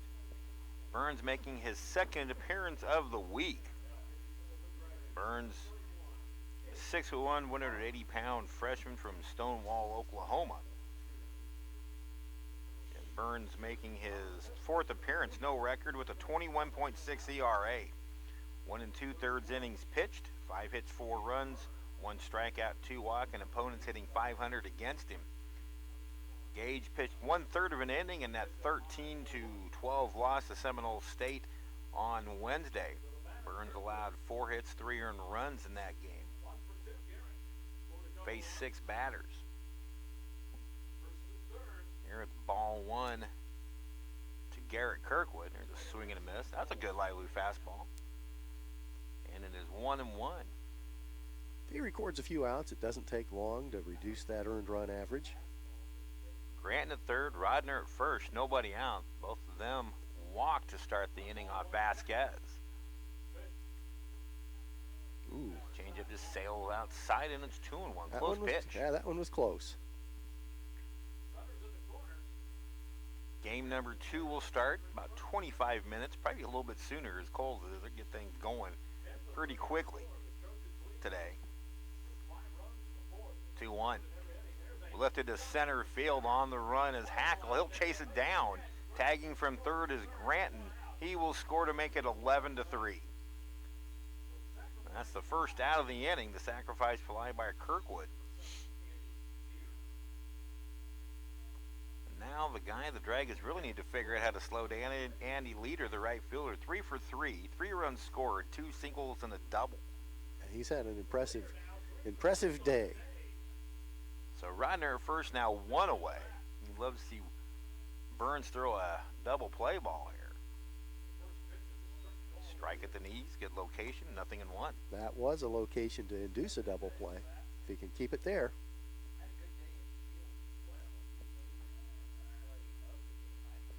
Rodner gets his lead from first. He goes on the pitch. Ground ball to the right side, the hit and run works to perfection. Hellman chases it down to keep it in the infield. But going first to third is Rodner. As with a slow bounding ball to the right side, Hellman was covering the bag on the steal attempt. So the hit and run works to perfection, and it's runners at the corners, 1 away. And if you're the Blue Dragons, nothing you can do about that. A perfectly executed play. That's just good baseball on the part of the Trojans. Now the designated hitter, Adam Cook. Scored a couple. 2-run triple in the first, struck out looking into third, was hit by a pitch and scored in the fourth. Lace 1 to center field. On the run is Hackle. It drops in front of him, and it's 12-3. Rodner scores. Leader stops at second. And the hits just keep on coming to the Trojans, and is now 13 in the game. The most the Dragons have allowed this year was 15 to Seminole State on staff. Struggling a little bit. Trojans put runs up in every inning this baseball game. 3 in the top of the first, 1 in the second, 1 in the third, 5 in the fourth, and 2 in the top of the fifth. Cole McLaren checks his swing, and it's a called strike. McLaren has struck out, or excuse me, he's 3 for 3 as well, and 4 RBIs. A RBI single in the first, RBI single in the third, and a 2-run double in the fourth. He has an RBI opportunity here as well. Pitch in the dirt, kicks away from Edwards. He loses it. Coming up to third is Leader. He takes a big turn and looks, but heads back to the bag. A wild pitch charge to Burns, and that takes the double play off the plate. So Dragon pitchers today have now uncorked 5 wild pitches and hit 2 batters, also a balk to go with 4 walks. So a lot of freebies being issued by the Dragon pitchers. Pitch to McLaren, strike at the knees. That's 1-1, I believe. Or is it 1-2? It is 1-2. Infield's way in now.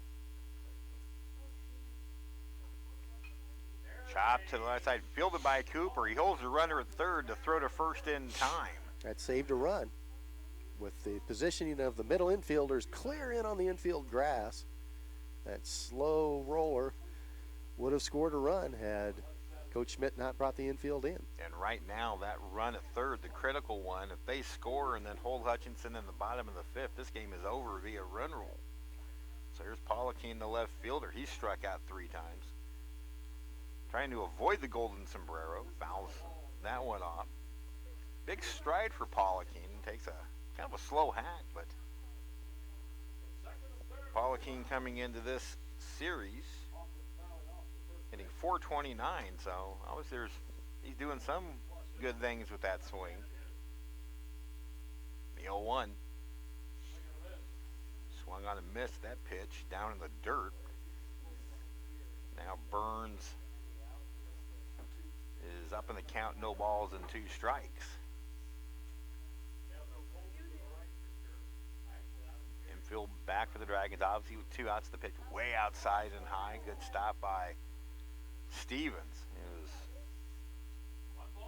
Been asked to save a lot for the Dragon pitchers today. A lot of pitches in the dirt. Certainly a workout for Stevens today.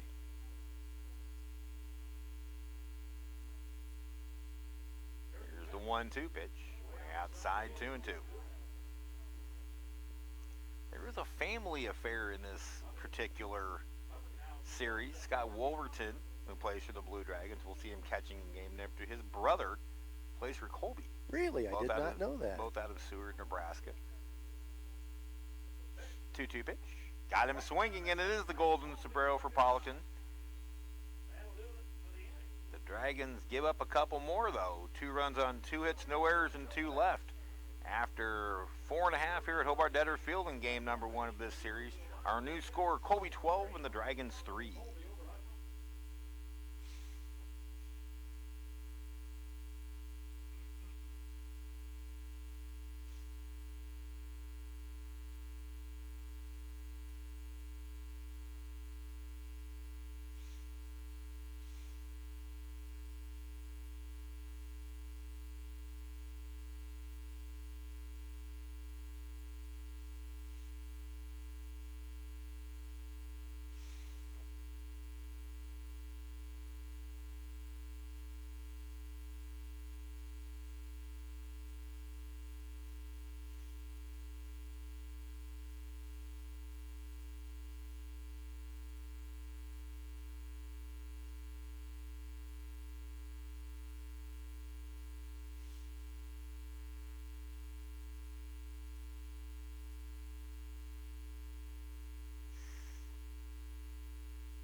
Well, good news from Dodge City. Butler breaks through in the top of the 7th with 3 runs to break open a tie game 4-1. Dodge City with their last at bat of that game. And we just have an update. Game winning streak snapped with a 4-1 victory by the Grizzlies over the Conquistadors, giving Dodge City their first league loss. And Bobby Morganson swings through that fast or a changeup. Morganson looking to extend a 4-game hit streak against Chase. The Dragons are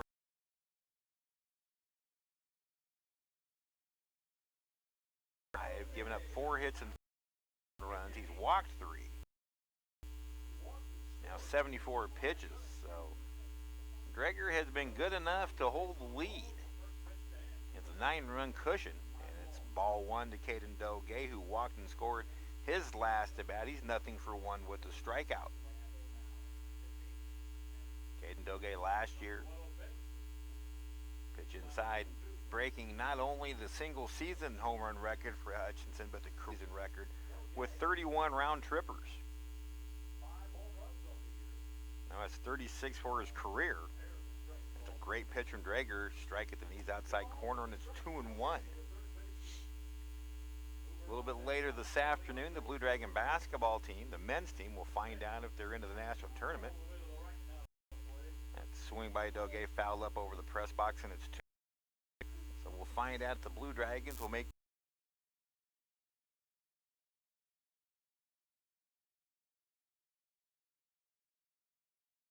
pitches, and now Brady Hoover will be the batter.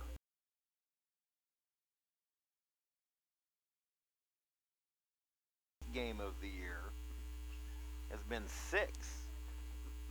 In fact, they have 13 consecutive games or 10 or more hits. There's a swing and a fly ball, shallow right. That's going to be trouble, and it's down for a hit. Doge will stop at second. The second baseman, Drake Kirkwood, made a sliding attempt, but it dropped in. Finally, the Dragons get one of those bleeders to drop, and it's 2 on, 1 out. Kirkwood, the second baseman, gave it a valiant effort. He ran a long ways to try to chase that ball down, just couldn't quite get there, and that puts runners on first and second for the Dragons.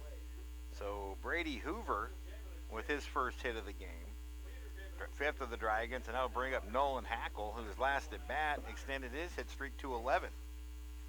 He singled and scored. He swings on the first pitch and pops it up. The infield fly rule being called. The shortstop, Humringhouse, makes the catch. And those are the types of annoying at-bats, Knack. You've got a possible inning started, and you go first pitch hacking and pop it up. You're talking about patience in the last inning. That was the reverse of that, wasn't it? Well, especially when you have a 9-run deficit and you need base runners, it's not a bad idea, especially since this Colby pitcher has shown some control issues the last inning or two. Marquise Doherty in RBI single his last time up. Strike on the outside corner. Carp, we met Rick Schrader before the game started. He's a scout for the Texas Rangers. He's actually the scout that signed Danny Duffy for the Royals. He's been with the Royals organization and done a couple of stints with the Rangers. The 0-1 pitch, swing and a miss, 0-2. It's kind of nice to see a lot of scouts come through the center of the garden spot of the universe looking at good baseball players. Well, the scouts continue to populate Hobart Detterfield. Of course, he came from Phoenix and didn't bring the proper attire for this nice chilly Sunday afternoon. There's a swing and a miss, and the inning is over. Doherty goes down on strikes. Drager gives up no runs on 1 hit, and the Dragons strand 2. 5 innings in the books, and Colby leads Hutchinson 12-3. You're watching the Blue Dragons Sports Network.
Shortstop Riley Humringhouse leads it off for the Colby Trojans in the 6th inning.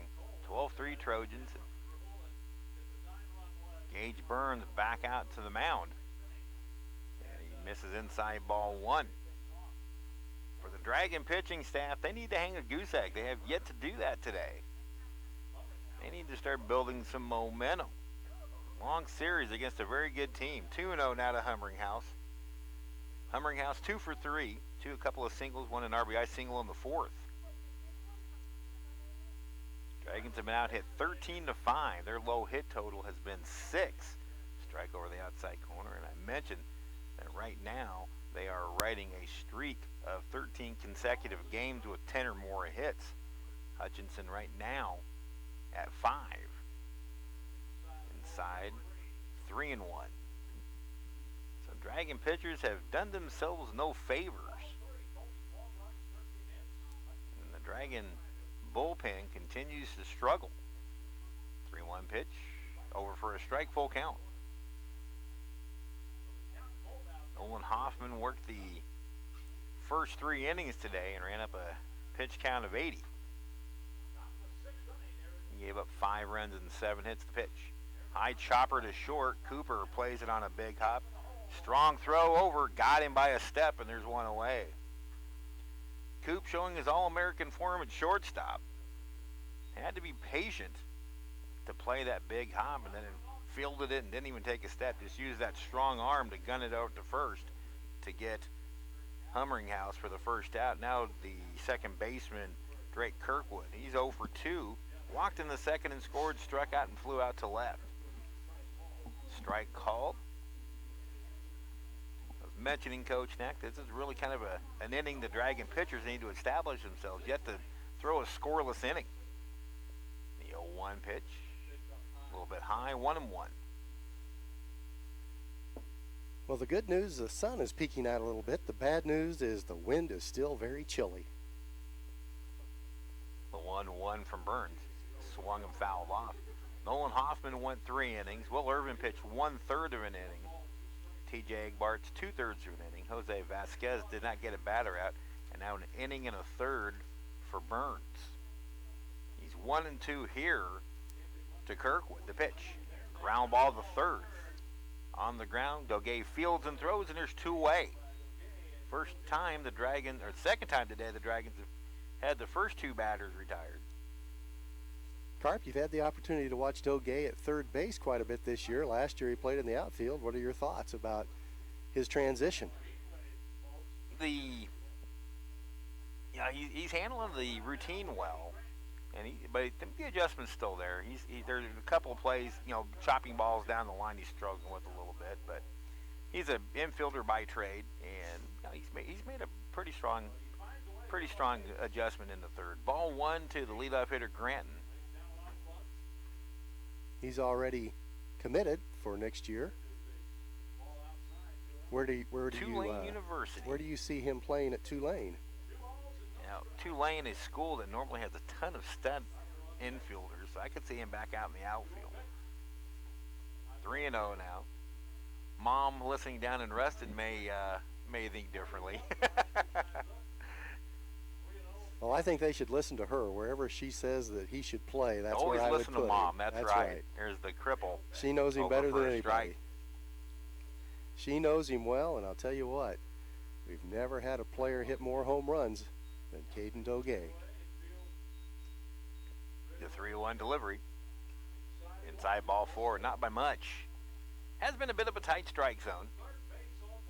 So the Dragons cannot get their first 1, 2, 3 inning. Granton walks for the second time. His last 3 at bats, he's been hit by a pitch and walked twice. So Granton remains 0 for 2, and here's Christian Rodner. Rodner 1 for 3, a walk, a run scored, and an RBI single in the second. Burns steps off and makes a quick move to first, doesn't throw it. Bluff move, here's the pitch. Change up for a strike inside corner. Like the way Burns stands tall on his release.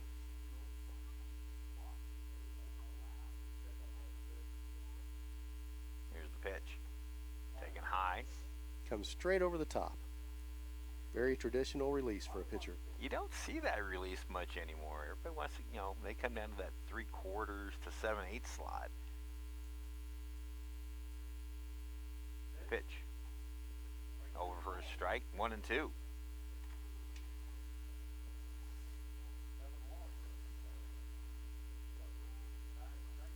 The party deck, somewhat populated, but heavily populated with blankets. We can't quite see who the people are. They're so bundled up. Ground ball hard hit into left field. That is the 14th hit of the game for the Trojans. Granton stopped at second. 2 on, 2 out for Garrett Cookwood, the center fielder. Kirkwood, a couple of RBIs today. A RBI double in the 4th, a sac fly in the 5th. He is officially 1 for 2 and scored a couple of runs.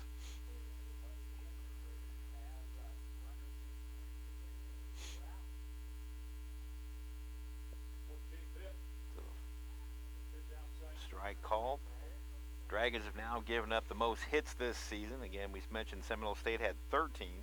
Also, LSU Alexandria back in game number 2 had 13. So the Dragons have now surrendered the most hits this season.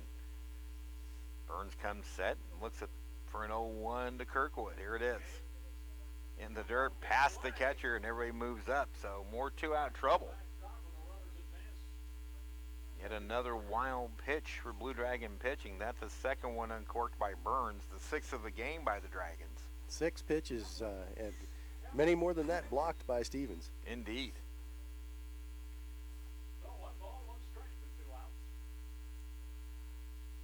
Here's the pitch. 2-1. Pitch outside.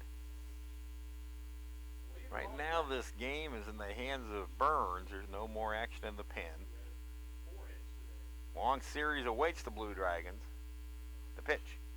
High chopper to the right side, fielded by Hoover. Long throw to play first, and they got him. Boy, what a close. Hustling play by Burns to cover the bag, and a ranging play to his right by Hoover. Burns was a little bit late getting off the mound to go cover first base. He really had to sprint over there. It was a race to the bag. But the Dragons put up their first goose egg of the series. A tough one, but a great play by Burns, a great play by Hoover to get the final out.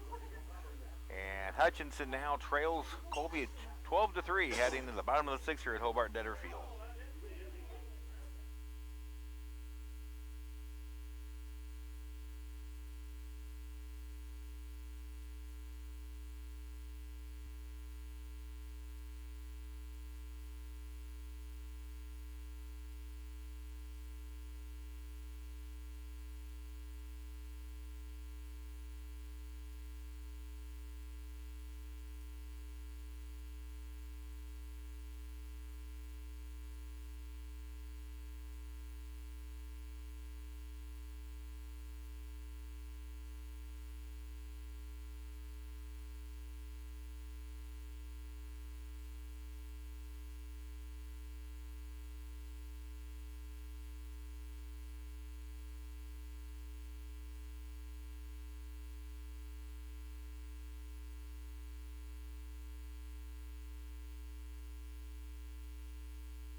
(12-3) Blue Dragons trail.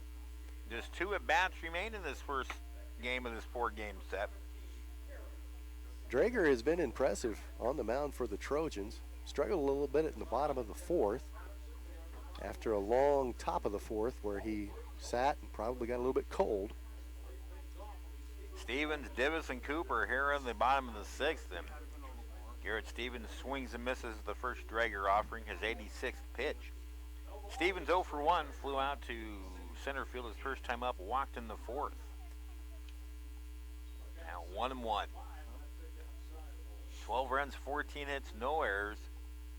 9 left on for Colby. 3 runs, 5 hits, 1 error, 7 left on for the Blue Dragons. The chopper to the third base side. Fielded foul outside of the bag by Granton. And Stevens will hit from a 1-2 hole. Had the ball stayed fair, I think that Stevens probably would have been thrown out. Drager now 5 hits, 3 earned runs, struck out 6, walked 4, 1 hit batter, 3 wild pitches. Here's the pitch. Lifted to right center field, playable for Kirkwood. He's got it, and there's 1 away.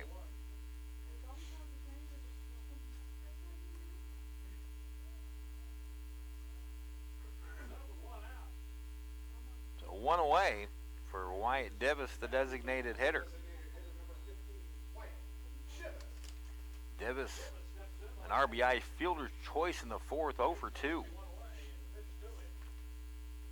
Big cut in the foul ball. That was a big cut. That RBI for Divis, his 13th of the year. he filled in well at first base for Brady Hoover while Brady was getting back to health, missing the first couple of series of the season. The 0-1 pitch from Drager misses wide, and it's 1-1.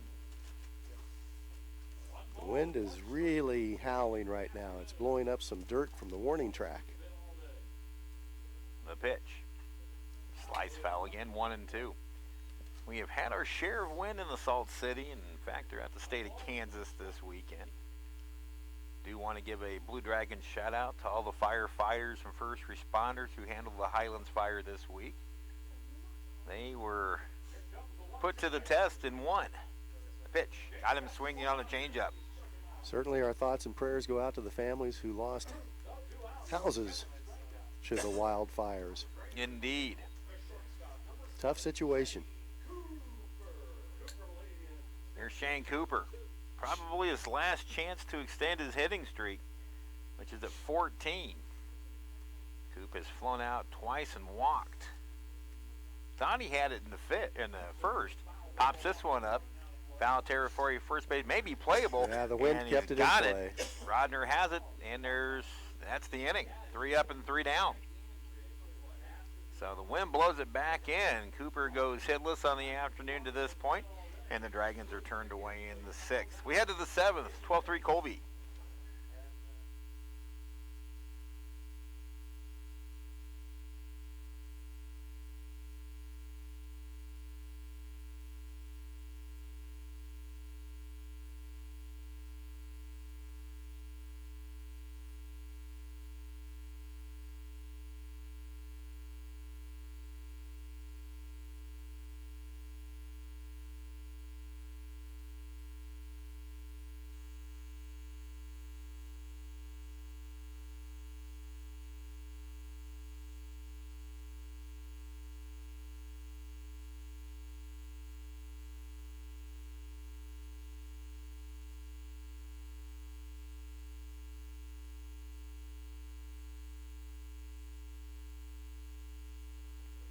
Well, the Blue Dragons streak of not being run ruled continues.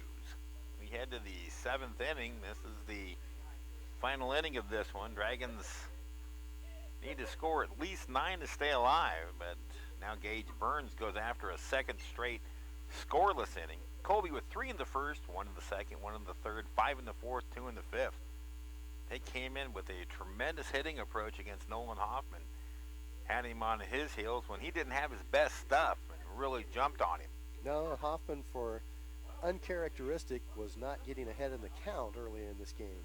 There's a little looper over the glove of Hellman into right field for Colby's 15th hit. And leader 5 for 5, 4 singles and a double. Carp, about a year ago, I saw some blueprints for a new locker room out here at Hobart Netter Field. What's the status of that? I honestly don't know. The gentleman to our right could probably expound upon that, but I have not heard anything new on that stuff. I know the arena has first priority in getting that completed. And all one to cook. The arena probably will be finished in about another month. And for those of us who work in the arena, I'm totally okay with that. Strike at the knees from Burns, and it's 1-1. Burns now into his 3rd full inning. He's given up 4 hits, no runs, 1 strikeout, 1 walk. The pitch in the dirt. Frender trying to move up. Stevens' throw not in time. It'll be a wild pitch. The 3rd charge to Burns, allowing leader to move up to 2nd. Coach Gooch, what's the status of locker room facility being built out here at Hobart Netter?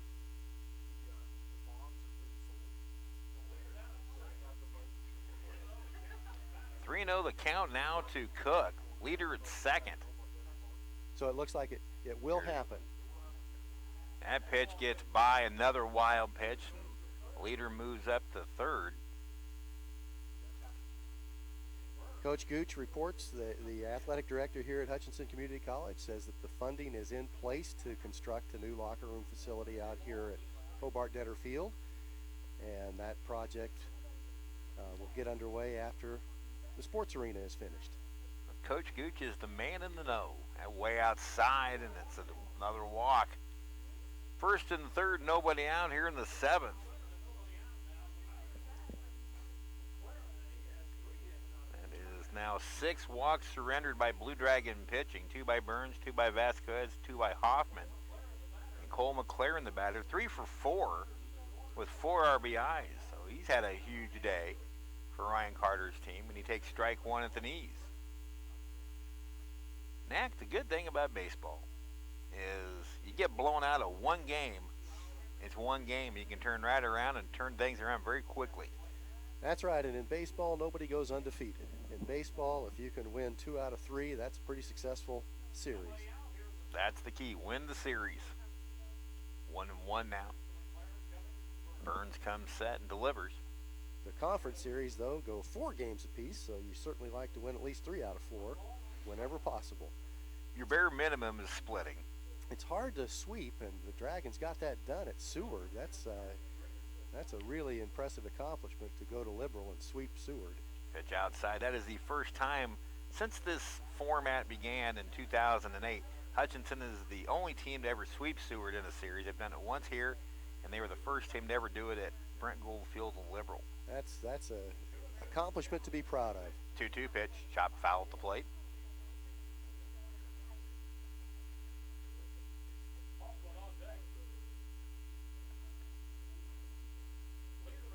Jordan Luthi getting loose in the pen. He may be an emergency pitcher.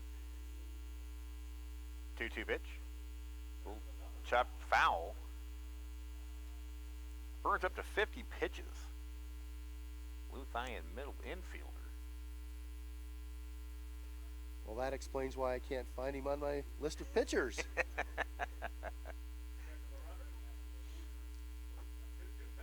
Now the 2-2. Called strike 3, outside corner. Big first out of the 7th here. That'll bring up Pollocken. We're going to get a pinch hitter.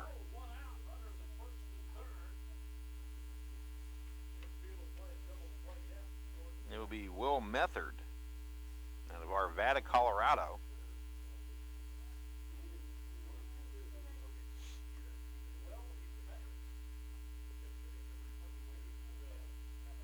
Method, 1 for 6 in the early going. Scored a run, hasn't driven in one. Getting pinch hit here. Pitch from Burns. Strike at the belt inside corner. He has an RBI opportunity with runners on first and third today. Neither team has rolled a double play.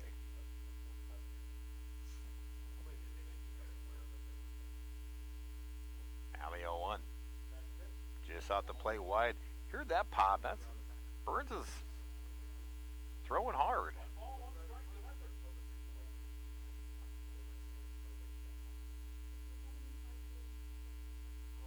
Sun continues to try to filter through. It's about as bright here at Hobart Dead as we've seen it all day. That pitch low and away, 2-1.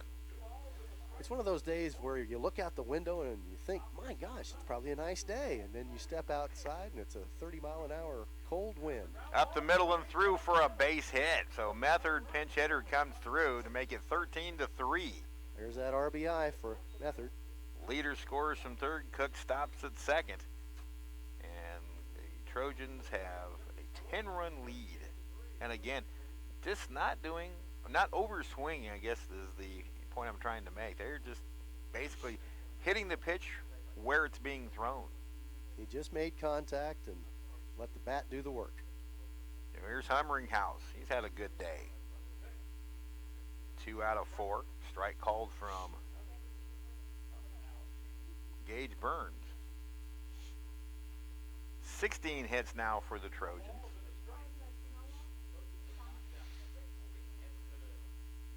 Burns takes a look. Pitch in the dirt. Another good stop by Garrett Stevens.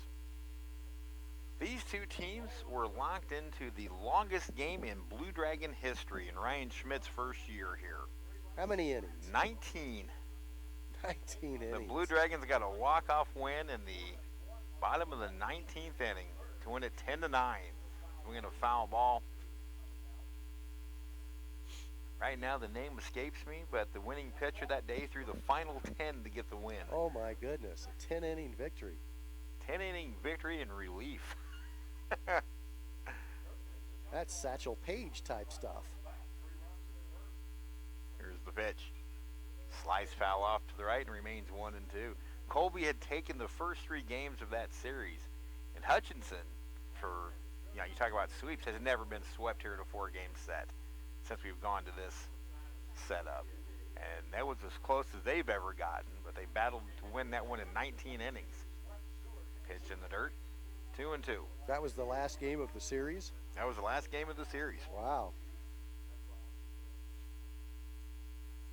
3 hours, 49 minutes in duration for 16 innings, which isn't bad considering, but we'd already played a 7-inning game before that. 2-2 pitch from Burns. Popped, foul out of play. Good location right in on the hands. That was a full day of baseball when that happened. Oh, believe me, it was. I couldn't talk for about 2 days after that. And I ran out of fresh stuff in about the 15th inning. I had nothing else new to add that afternoon. 2-2 pitch. In on the hands, popped up. Hellman calls for it. He's got it for the second out of the inning. Some people use Google. Whenever I have a question about Blue Dragon sports, I just call Steve Carpenter. Well, one of our former secretaries used to call me the king of useless information. So, matter of fact, even if it's a question about anything beyond Blue Dragon sports, it could just be sports in general. Steve Carpenter has amazing recall. There's Drake Kirkwood. Kirkwood looking for his first hit. 0 for 3. He's walked and scored. It's ball 1 from Burns. So in the long run, let's play the scenario out. Let's say the Blue Dragons come back, get back in the groove, and take the first or the next 3 games of the series. These 3 innings that Gage Burns is putting on.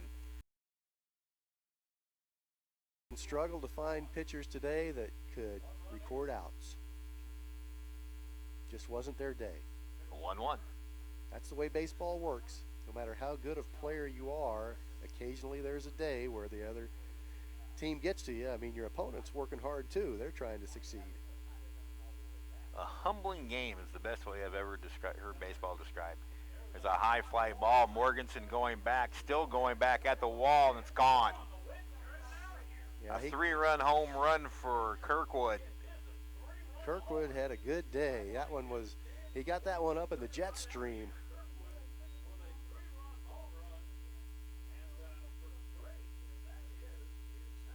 Second home run of the year for Drake.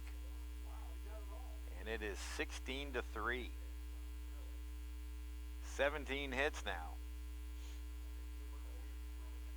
Forgettable would be this one. This is a forgettable one. But you get to turn the page in about 25 minutes after this. And here's Brian Granton. You're exactly right, Carp. The windshield's bigger than the rear view mirror for a reason. You just got to keep looking ahead. That's a great way to look at it. Granton, in his last 3 at-bats, has not recorded a time at-bat. He's foul tipped one into the glove of Stevens, and it's 1-1. 2 walks and a hit by pitch his last 3. He's technically 0 for 2 in 5 plate appearances. This is certainly a game where you have to tip your hat to the Colby Trojans. Indeed. 1-1 pitch, a little bit high, and it's 2-1. Luthi continues to throw softly out in the pen just in case.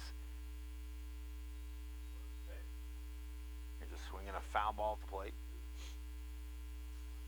Again, I say, if the Dragons, get back into their groove, win the next 3, the 3 innings that Gage Burns threw, regardless of what his pitching line will look like, will be huge because he get to save the rest of the bullpen.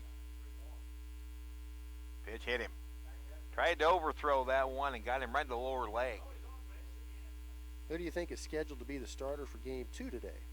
That I have not heard. Some speculation as to who it might be. We're going to have another pitcher, and George Luthi will come in. They don't want to overthrow Burns, whose pitch count has reached 71. So George Luthi will make his Blue Dragon pitching debut. And we will continue from Hobart Detter Field right after this break.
Luthi, the emergency pitcher for the Dragons today. He's a middle infielder out of Denver, Colorado Legacy High School, making his pitching debut. He will be the Blue Dragon shortstop most likely next year after the graduation of Shane Cooper. Last just to get one out here in the top of the 7th. Dragons trailing 16-3. Even though Luthi has not pitched at the college level, most baseball players do pitch some innings as they're growing up. Pitch low and through. Another wild pitch. Granton down to second. And even Garrett Stevens has just got to be tired right now. He has blocked so many pitches. Even at that, that is the 7th wild pitch allowed by the Dragon pitching staff today. The pitch. Strike called. More balls in the dirt today than you typically see. Dragons have not hit 17 to 5, and it started bad early as the Trojans got a hold of Nolan Hoffman for 3, all with 2 outs. There's a swing and a foul ball, 1 and 2. Hoffman got the first 2 outs, both by strikeout, and the 2-out walk led to 3 straight hits, and it has been, in essence, downhill since then for the Dragons. The pitch. Did he go around? No. They checked down. He did not swing, and it's 2 and 2. I always thought that kind of foolhardy with the umpire of a 2-man crew in the second position being asked to say if you went around or not, but that's all you have. 2-2 pitch. Fly ball popped up right side just into the grass as Michael Hellman. He's got it, and the inning is over, and Jordan Luthi does the job. Luthi leads the team in earned run average now. 4 runs, 3 hits for the Trojans, no errors and 1 left. They have stranded 10 through 7 innings. Dragons need a bunch of them to stay alive, 13 to be exact. We go to the bottom of the 7th inning here at Hobart Detter, 16-3 Trojans.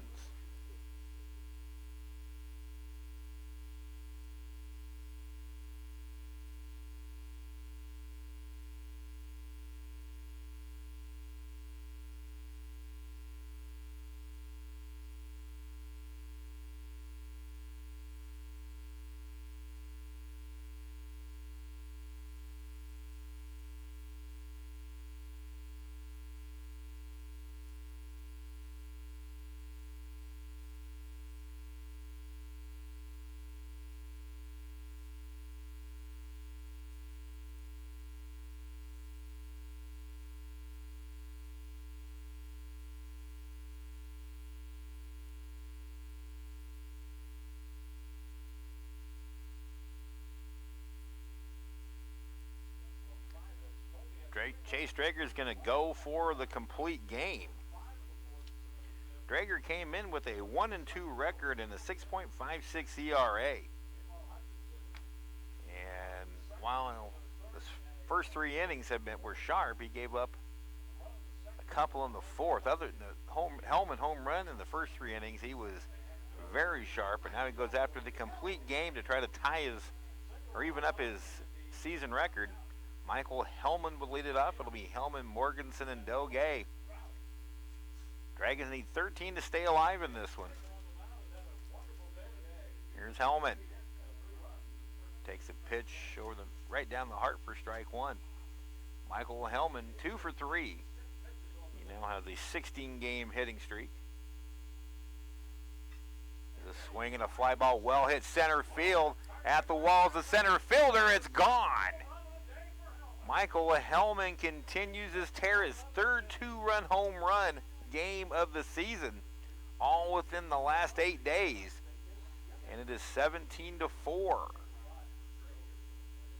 That one got out of the park in a hurry. So Hellman just on fire right now.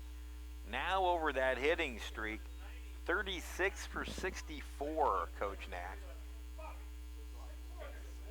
That's some hefty hitting. That's impressive.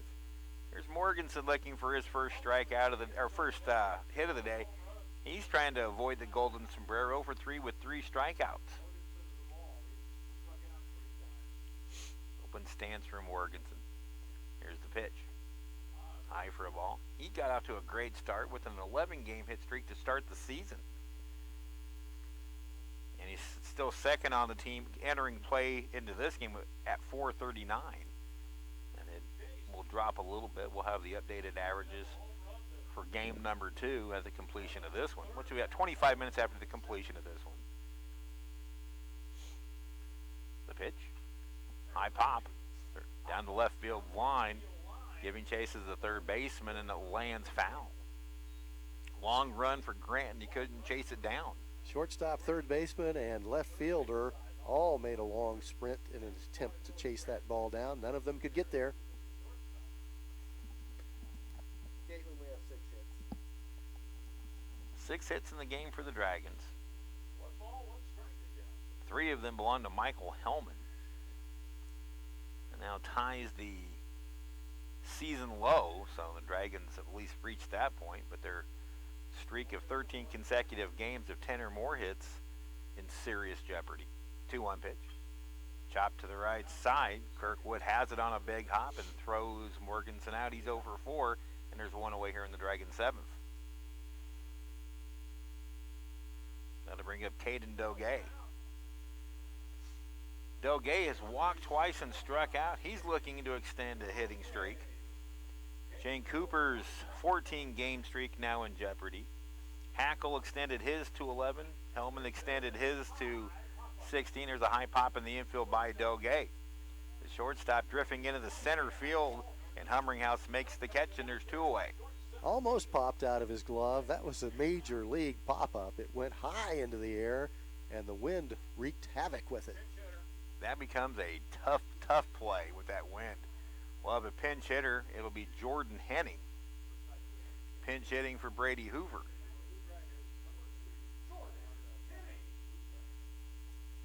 Henning, 5 for 19 now, a 263 average. 1 triple, hasn't driven in a run yet. He takes strike 1. As a pinch hitter, Henning is 1 for 4. Checked his swing, and he low for a ball, 1-1. Drager now over 100 pitches. That was his 103rd pitch. Breaking pitch for a strike, and the Dragons are down to their final strike.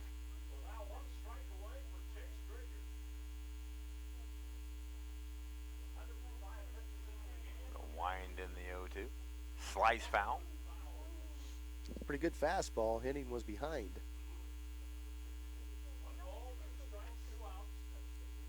Henning out of Spring Hill, Kansas.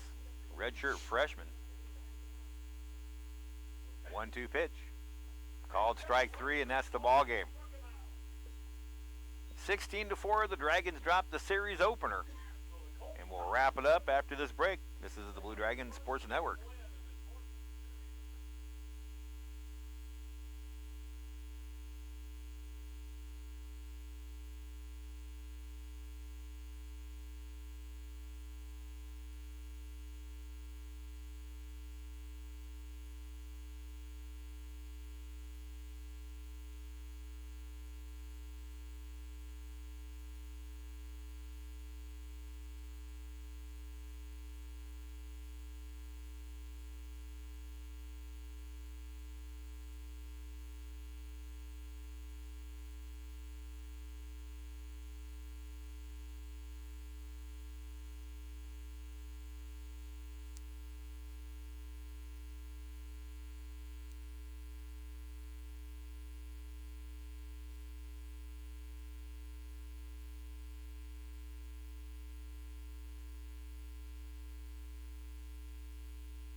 Welcome back to Hobart Detter Field, everybody. Steve Carpenter, Dan Nacarata with you. Dragons get roughed up in game number 1. They drop the series opener to the Colby Trojans 16-4. Colby evens its record at 10-10, now 3-2 in the league. The Dragons drop their second straight to fall to 13-4. The number 10 Blue Dragons are 4-1 in conference play. The totals for game number one for the Trojans: 16 runs, 17 hits, no errors, 10 left on base. For the Blue Dragons, 4 runs, 6 hits, 1 error, 7 left on base. The winning pitcher, Chase Drager, he improves to 2-2. Nolan Hoffman takes the loss, his first of the season. He falls to 3-1. Game time 2 hours and 33 minutes. And Dan Nacarado, if there's one positive to come out of this one, is that Michael Hellman continues his hot hitting. 2 home runs blasted again today. Is that 8 home runs for him on the season? Indeed, that is. That's a pretty impressive pace, and he has been on fire. He's batting over 500 still for the season, isn't he? Yes, he is. He came in with a 508 average and did nothing. We'll get those totals for game number 2, but he extends his hitting streak to 16 games. Nolan Hackle extends his hitting streak to 11 games. Shane Cooper sees a 14-game hitting streak come to an end, and Caden Doge's 10-game streak comes to an end. So game number 2 coming up in about 25 minutes. We'll have it for you. You have to switch links to get to the second game, and we hope you join us. For Dan Nacarado, Steve Carpenter from Hobart Detterfield, reminding you the final score of game number 1. The Dragons take a tough one, losing to Colby 16-4. We'll see you in about 20 minutes, everybody. Until then, so long.